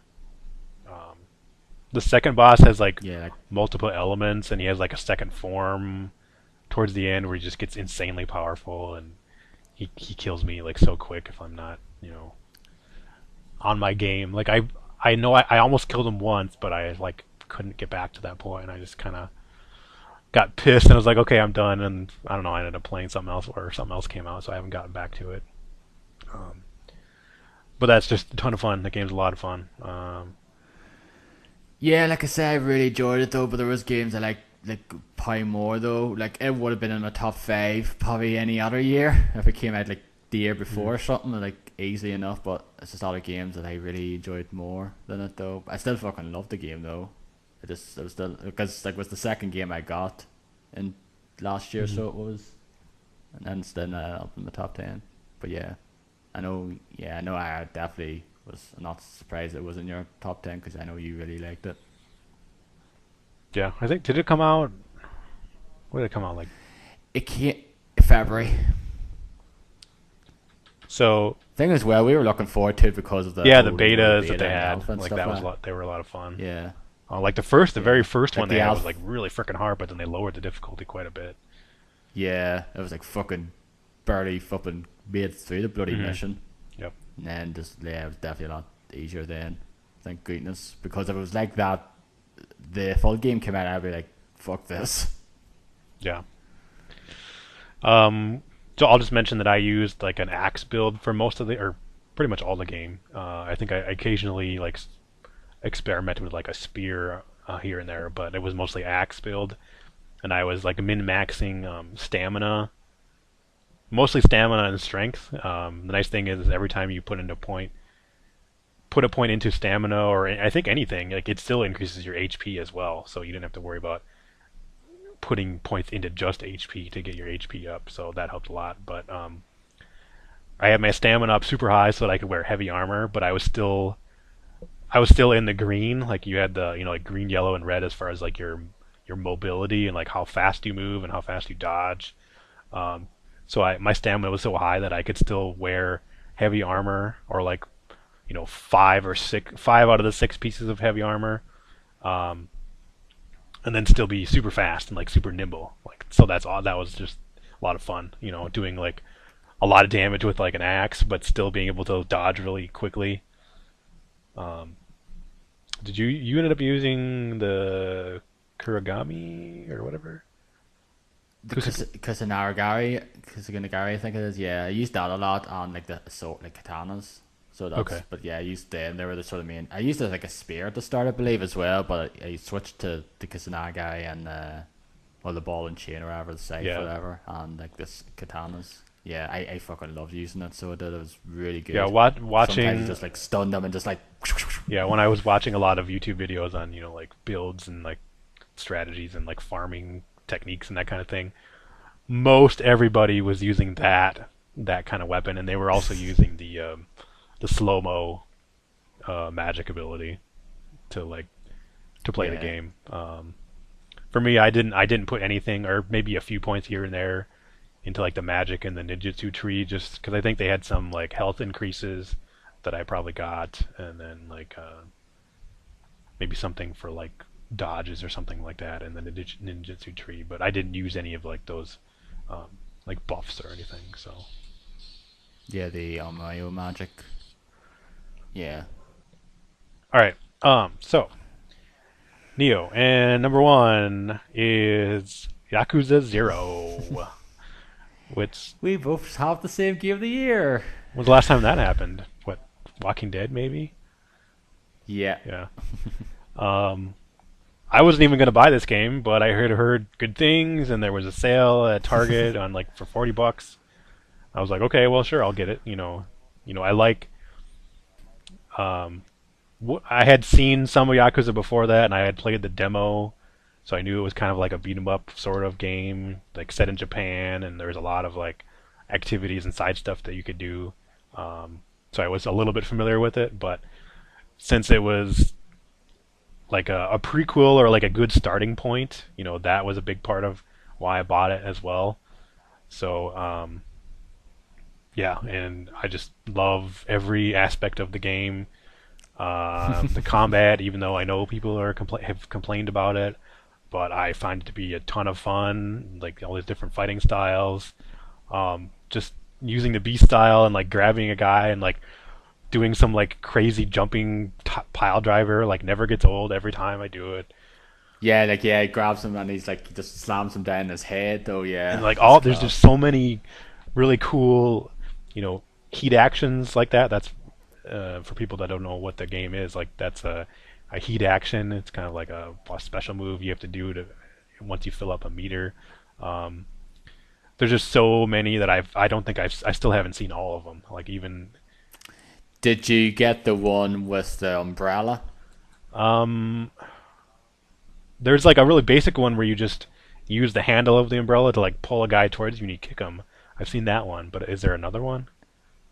There's another one I got though. It was one I actually posted a video on Twitter though, where up in management I think he just like stabs like he stabs him with like the point and like he opens him up and then he takes one of like the wee hook things from the umbrella and just like stabs him in the shoulder. Then like the blood's pouring out. Like I was like, oh fuck, this is I don't think I I've just seen that love that one. that Huh. they've had.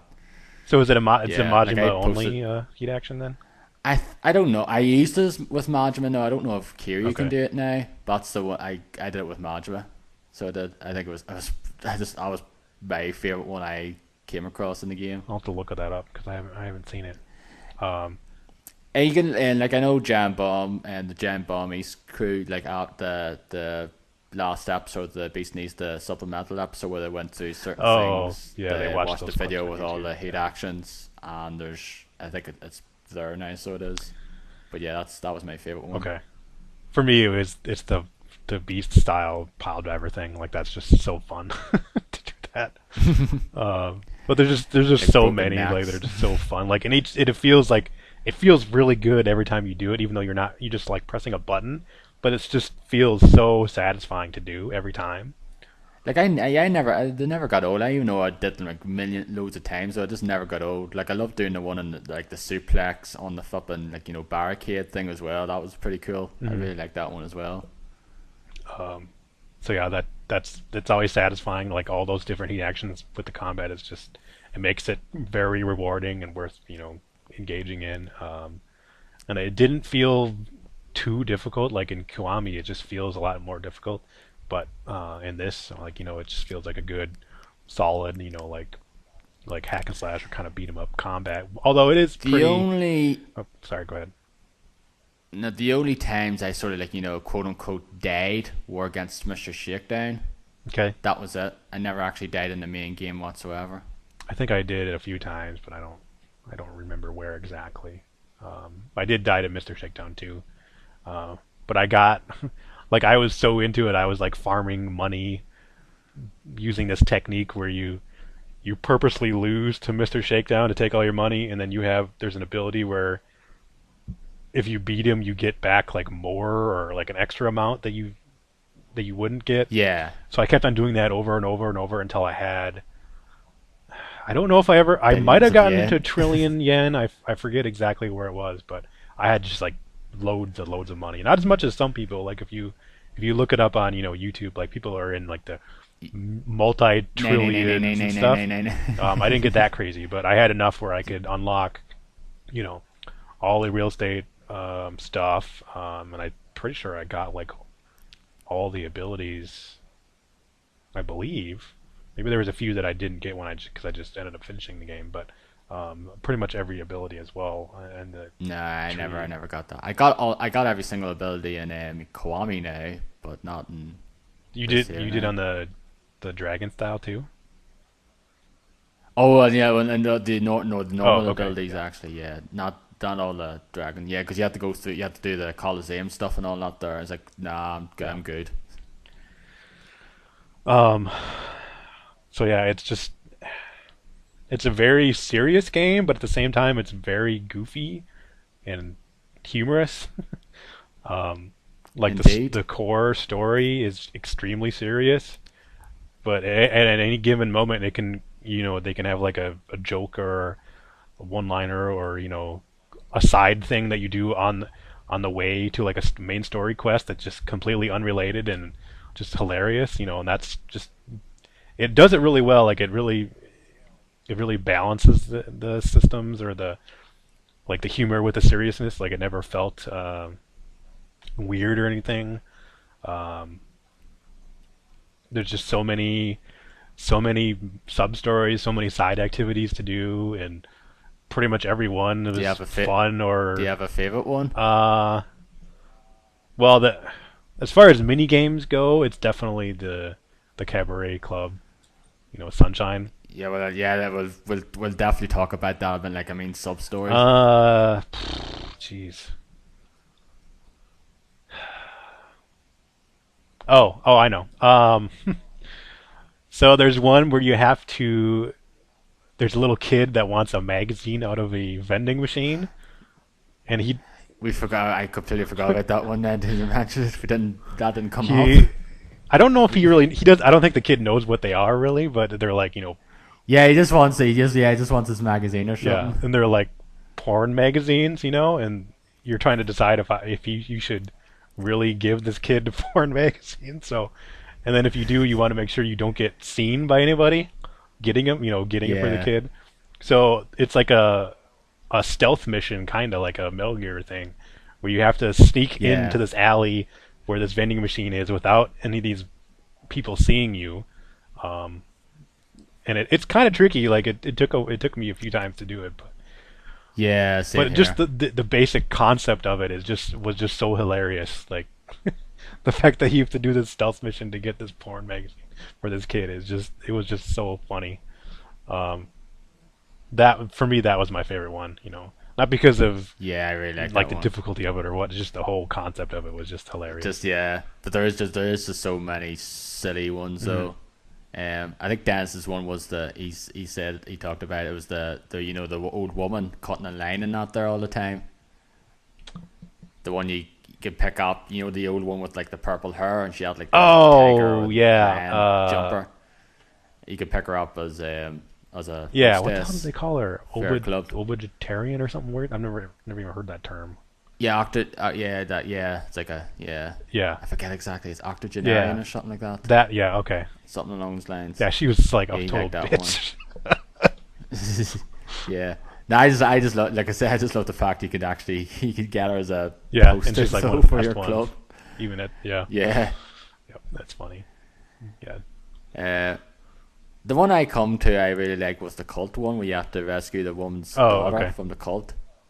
I really like that one so did. But there's just so many though so many good ones you just can't remember them all though.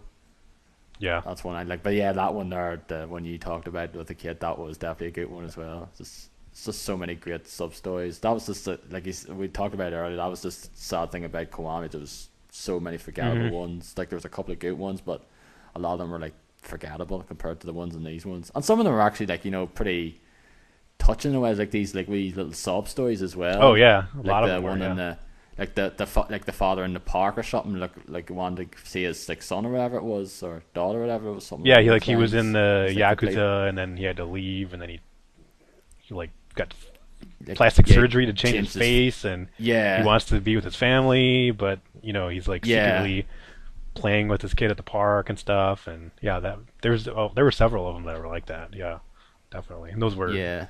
That's pretty serious, and definitely although they had yeah, some humorous elements to them too. yeah. Um, We have to talk about the Cabaret Club yep. again. I talked about it, but yeah, that was the best fucking part of Yeah, that game.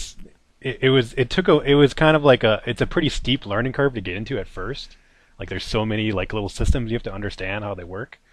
But once you do, and just playing the mini game where you're serving all these customers that are coming into your cabaret club and matching them up with the correct hostess and making sure they get like their towels or their ice or whatever they need, and like that got to be really fun. And like the music in that mini game was just awesome.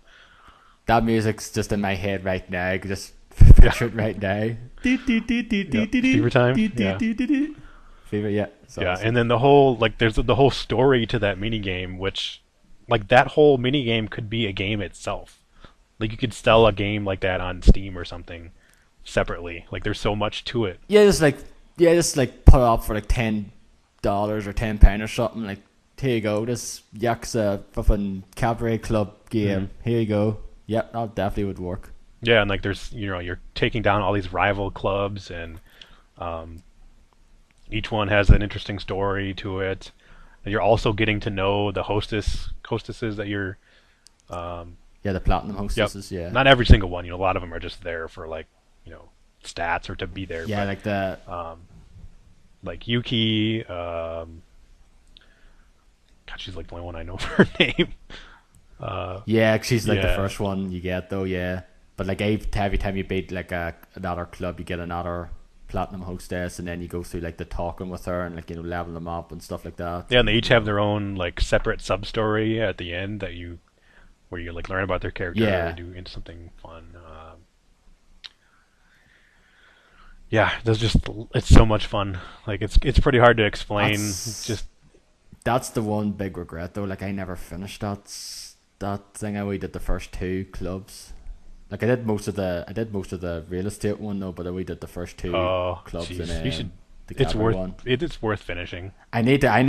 Yeah, like I need to go back. I'd mentioned this on when I was talking to Dan so about it as well. I definitely need to go back and play through that there because I do have a save still at like the before the point of no return, so I can just go back there and Yeah, do it. it's worth Like I doing. really do There's want to play that. it's fun Yeah, and it's interesting to learn about the different hostesses and stuff and then you can yeah, customize them and wear certain dresses and jewelry and makeup and all that and they have stats and it's just yeah. crazy The like it's effect, like so complex and like it can be like a separate game but it's within a different game that has its own systems and there's another mini game like the real estate mini game you mentioned that's a whole nother system where you're buying up properties and you're assigning managers and security and all this and like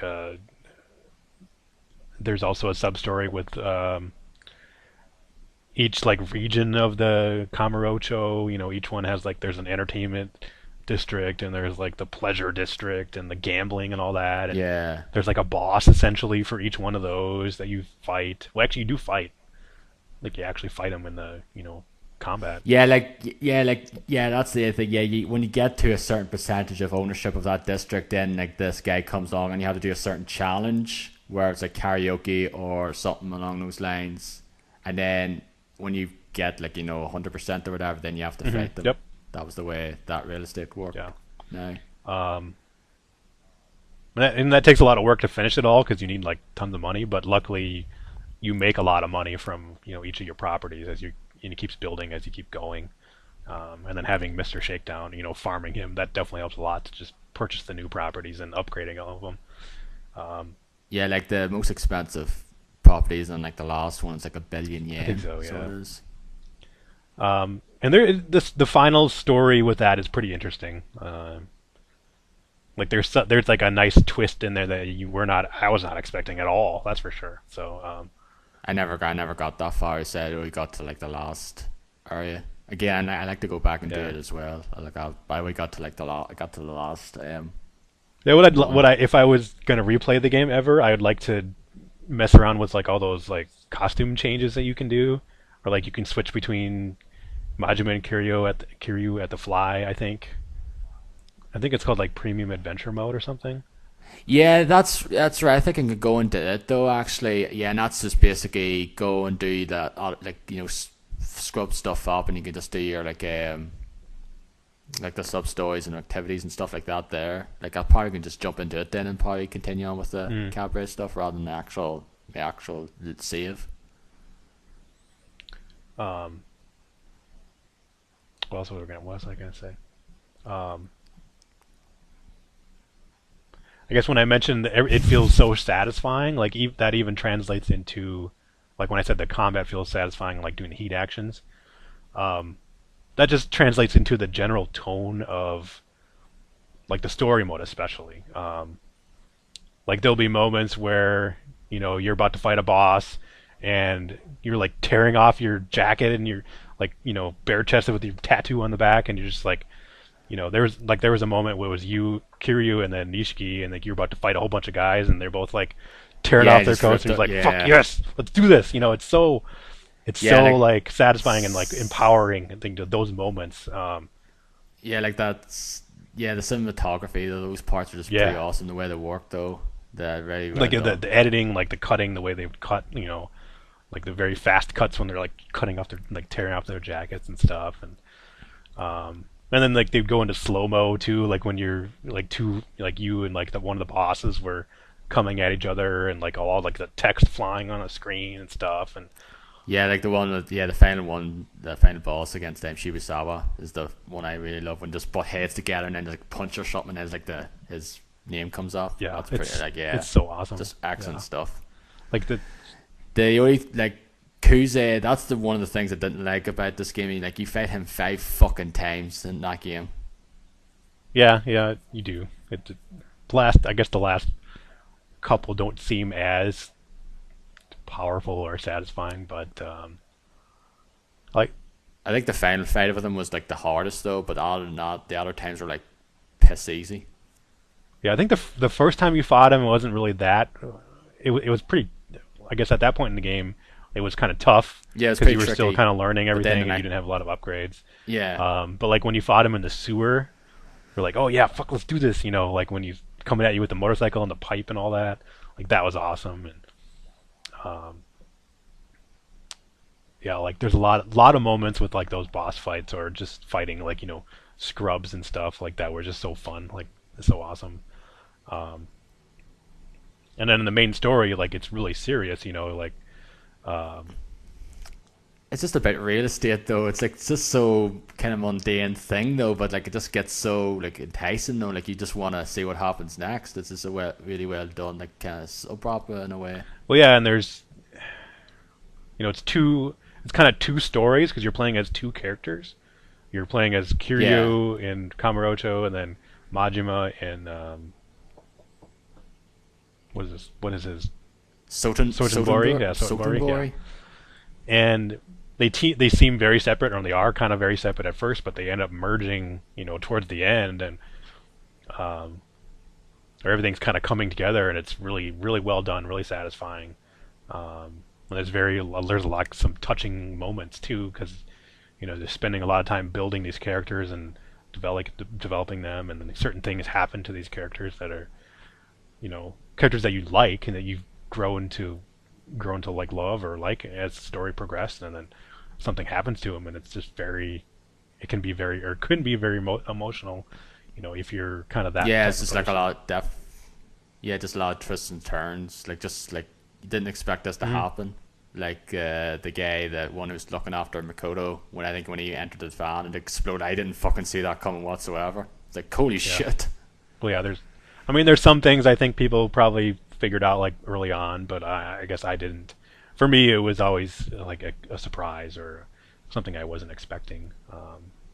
Yeah, I didn't expect the sheet Makoto to actually be the one who owned the property. Yeah, I didn't He either. I had mean, it the makes sense, but I yeah did not either at all.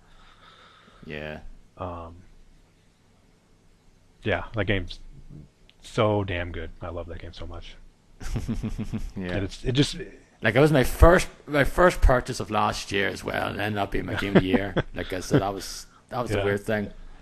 Like I thought something would have overtaken it though. There was a few spots like I thought like when Mario Odyssey came out, I thought it was going to be it, and nope, it didn't even do it. Yeah, I didn't even get number two. It was number three on my list. Night in the Woods was number two.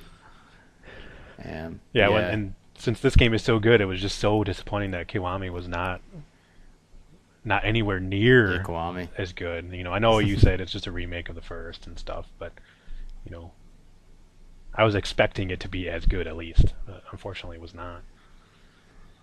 Nah, like the story is not as good. The like sub stories is not as good, and like there's none of the like a lot of the mini games are all not there. Like some of the stuff's brought back, like the pocket car racer stuff. Like I actually never did that fully now in the second game in I did Kiwami in now, both. but like yeah, but I went through I went through most of the Mizzy King ones, the wee that rock paper scissors game, But I did in Zero now. I did the whole pocket car racer thing in it now, but not in Kiwami. Yeah, it was worth doing just because it was kind of like a nice.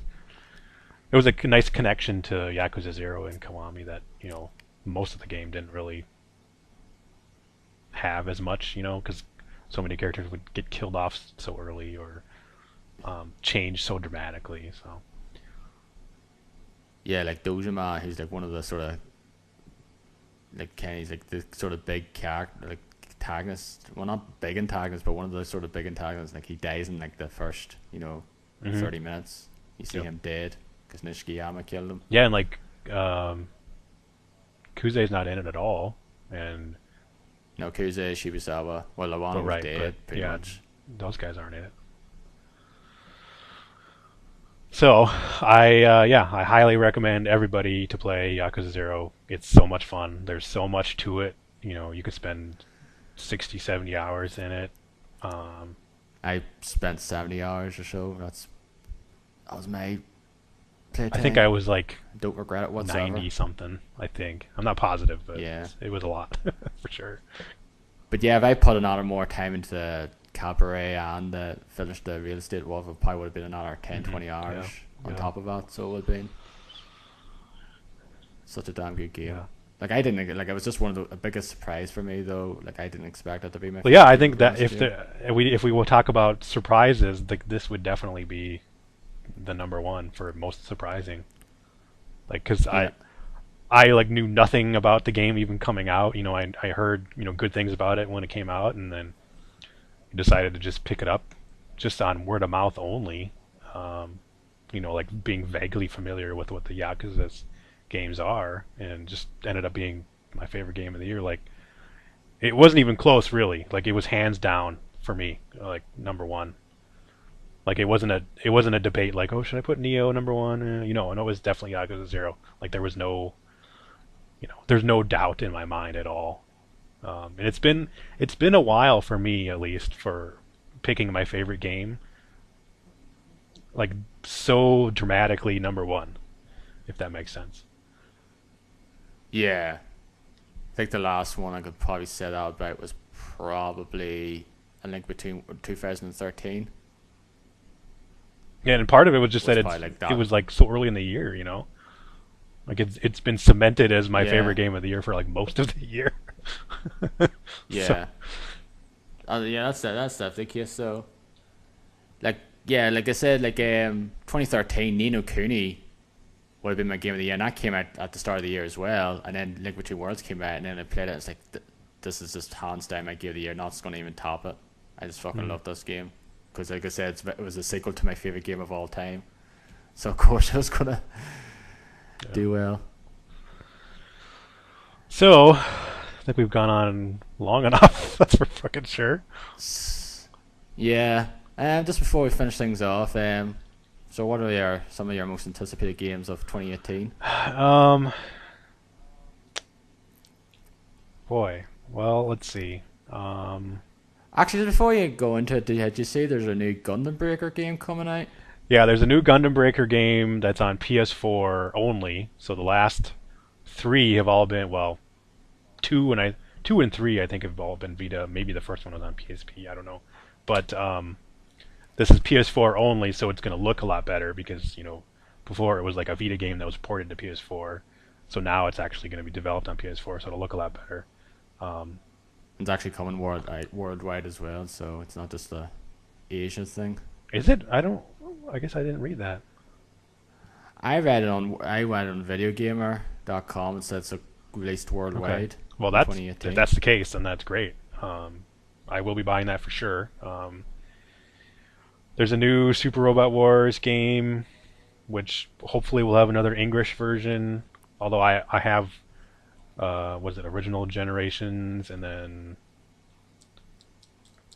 I forget the name of five, I think it was. Those both came out in English last year, and I just haven't. I barely touched them, so I haven't got into those. Um, I assume they're long yeah, games as well, are they? they're like 60, 70, 80 hours. Yeah, each one. Strategy RPGs. Yeah. Um, let's see, Ni no Kuni 2, God of War. Yep, Uh, that's out a week before my birthday. That's out, which is awesome. Did you see the story trailer of God of War? no, I've watched enough. I don't want to be. I guess I don't want to know too much more Okay. of it, so I'm already sold on it. I guess if The Last of Us 2 comes out this year, I'd get that for sure. Oh, State of Decay 2, which has co-op. It's gonna have co-op in it. I'm looking forward to that a lot because I really liked the first game. I just wish it had co-op. That was my really only complaint.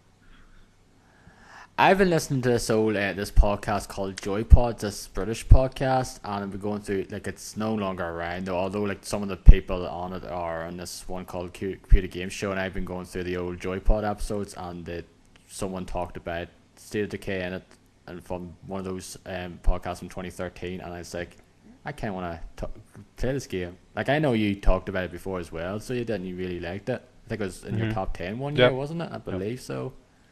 So yeah. I think I wonder if it's. I know it was on Xbox One, and I think it's on PC as well, and I do want to try it out. But yeah, like I said, I know second one does have co-op now, and like the first one I heard was supposed to have co-op eventually though, but it never Yeah. did. The probably just couldn't do it or something, just couldn't get around to fixing it, like getting properly done right. And but this one will have it, and I don't know. It doesn't have a release date yet, does it? Spring. I don't know exactly when.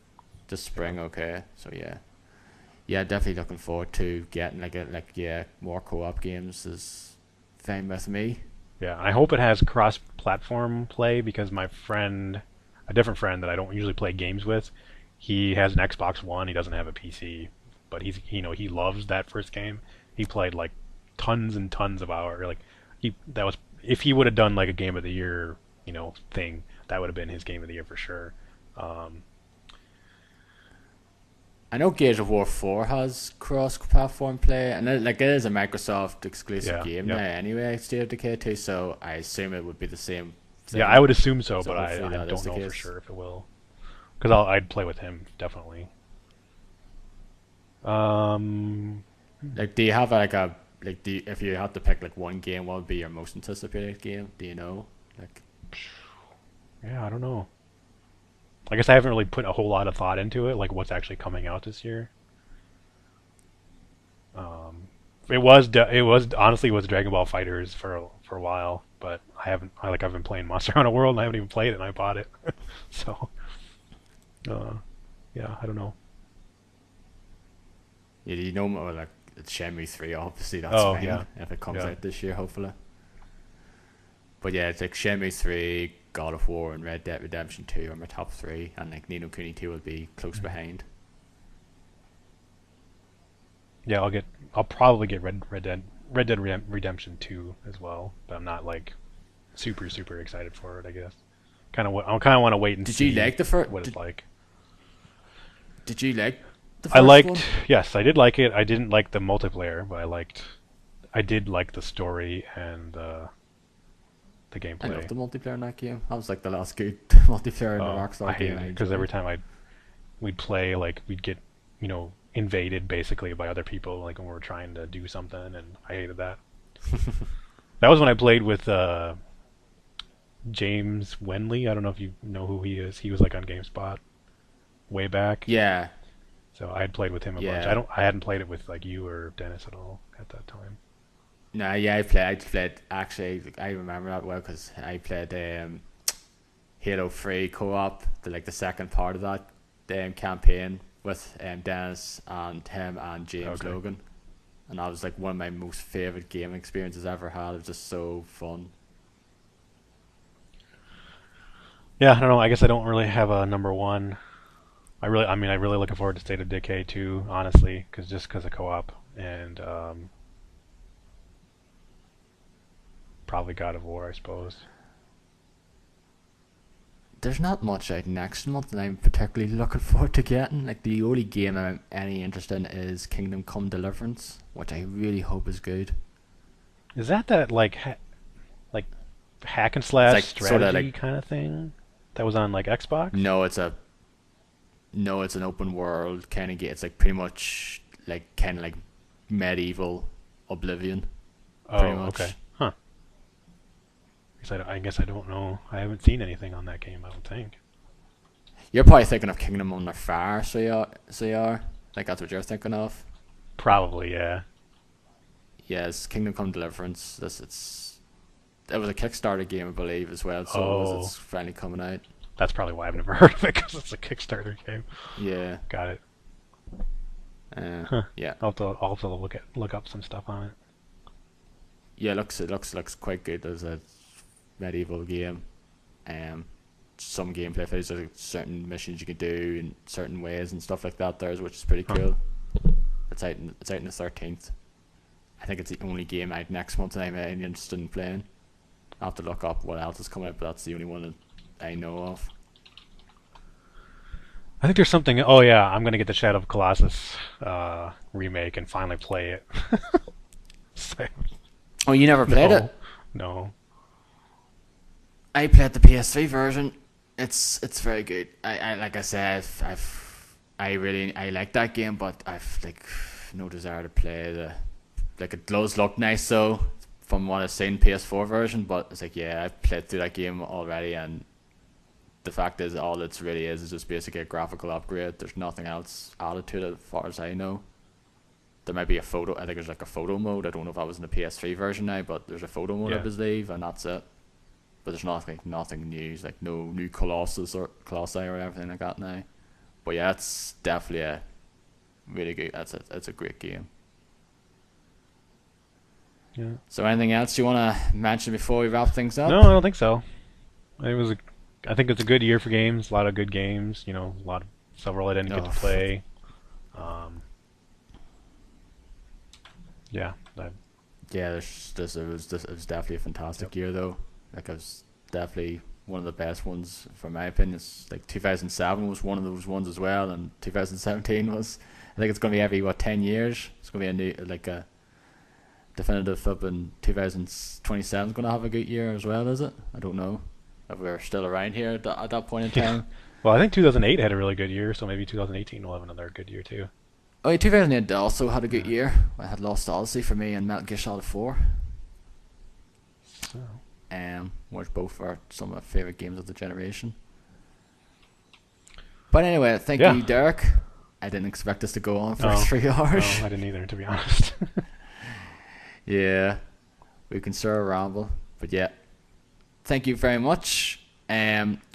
Look out for our normal episode in the next few weeks, sometime in February. I don't know if you will join us, Derek, or not. I don't know. It just might be me and Dennis. If you're up for just talking about Monster Hunter World or something, just you're free to join us. Because I'll be talking about that game in detail when the time would be. Alright. So anyway, thank you all for listening, and we'll see you next time. Goodbye. Goodbye.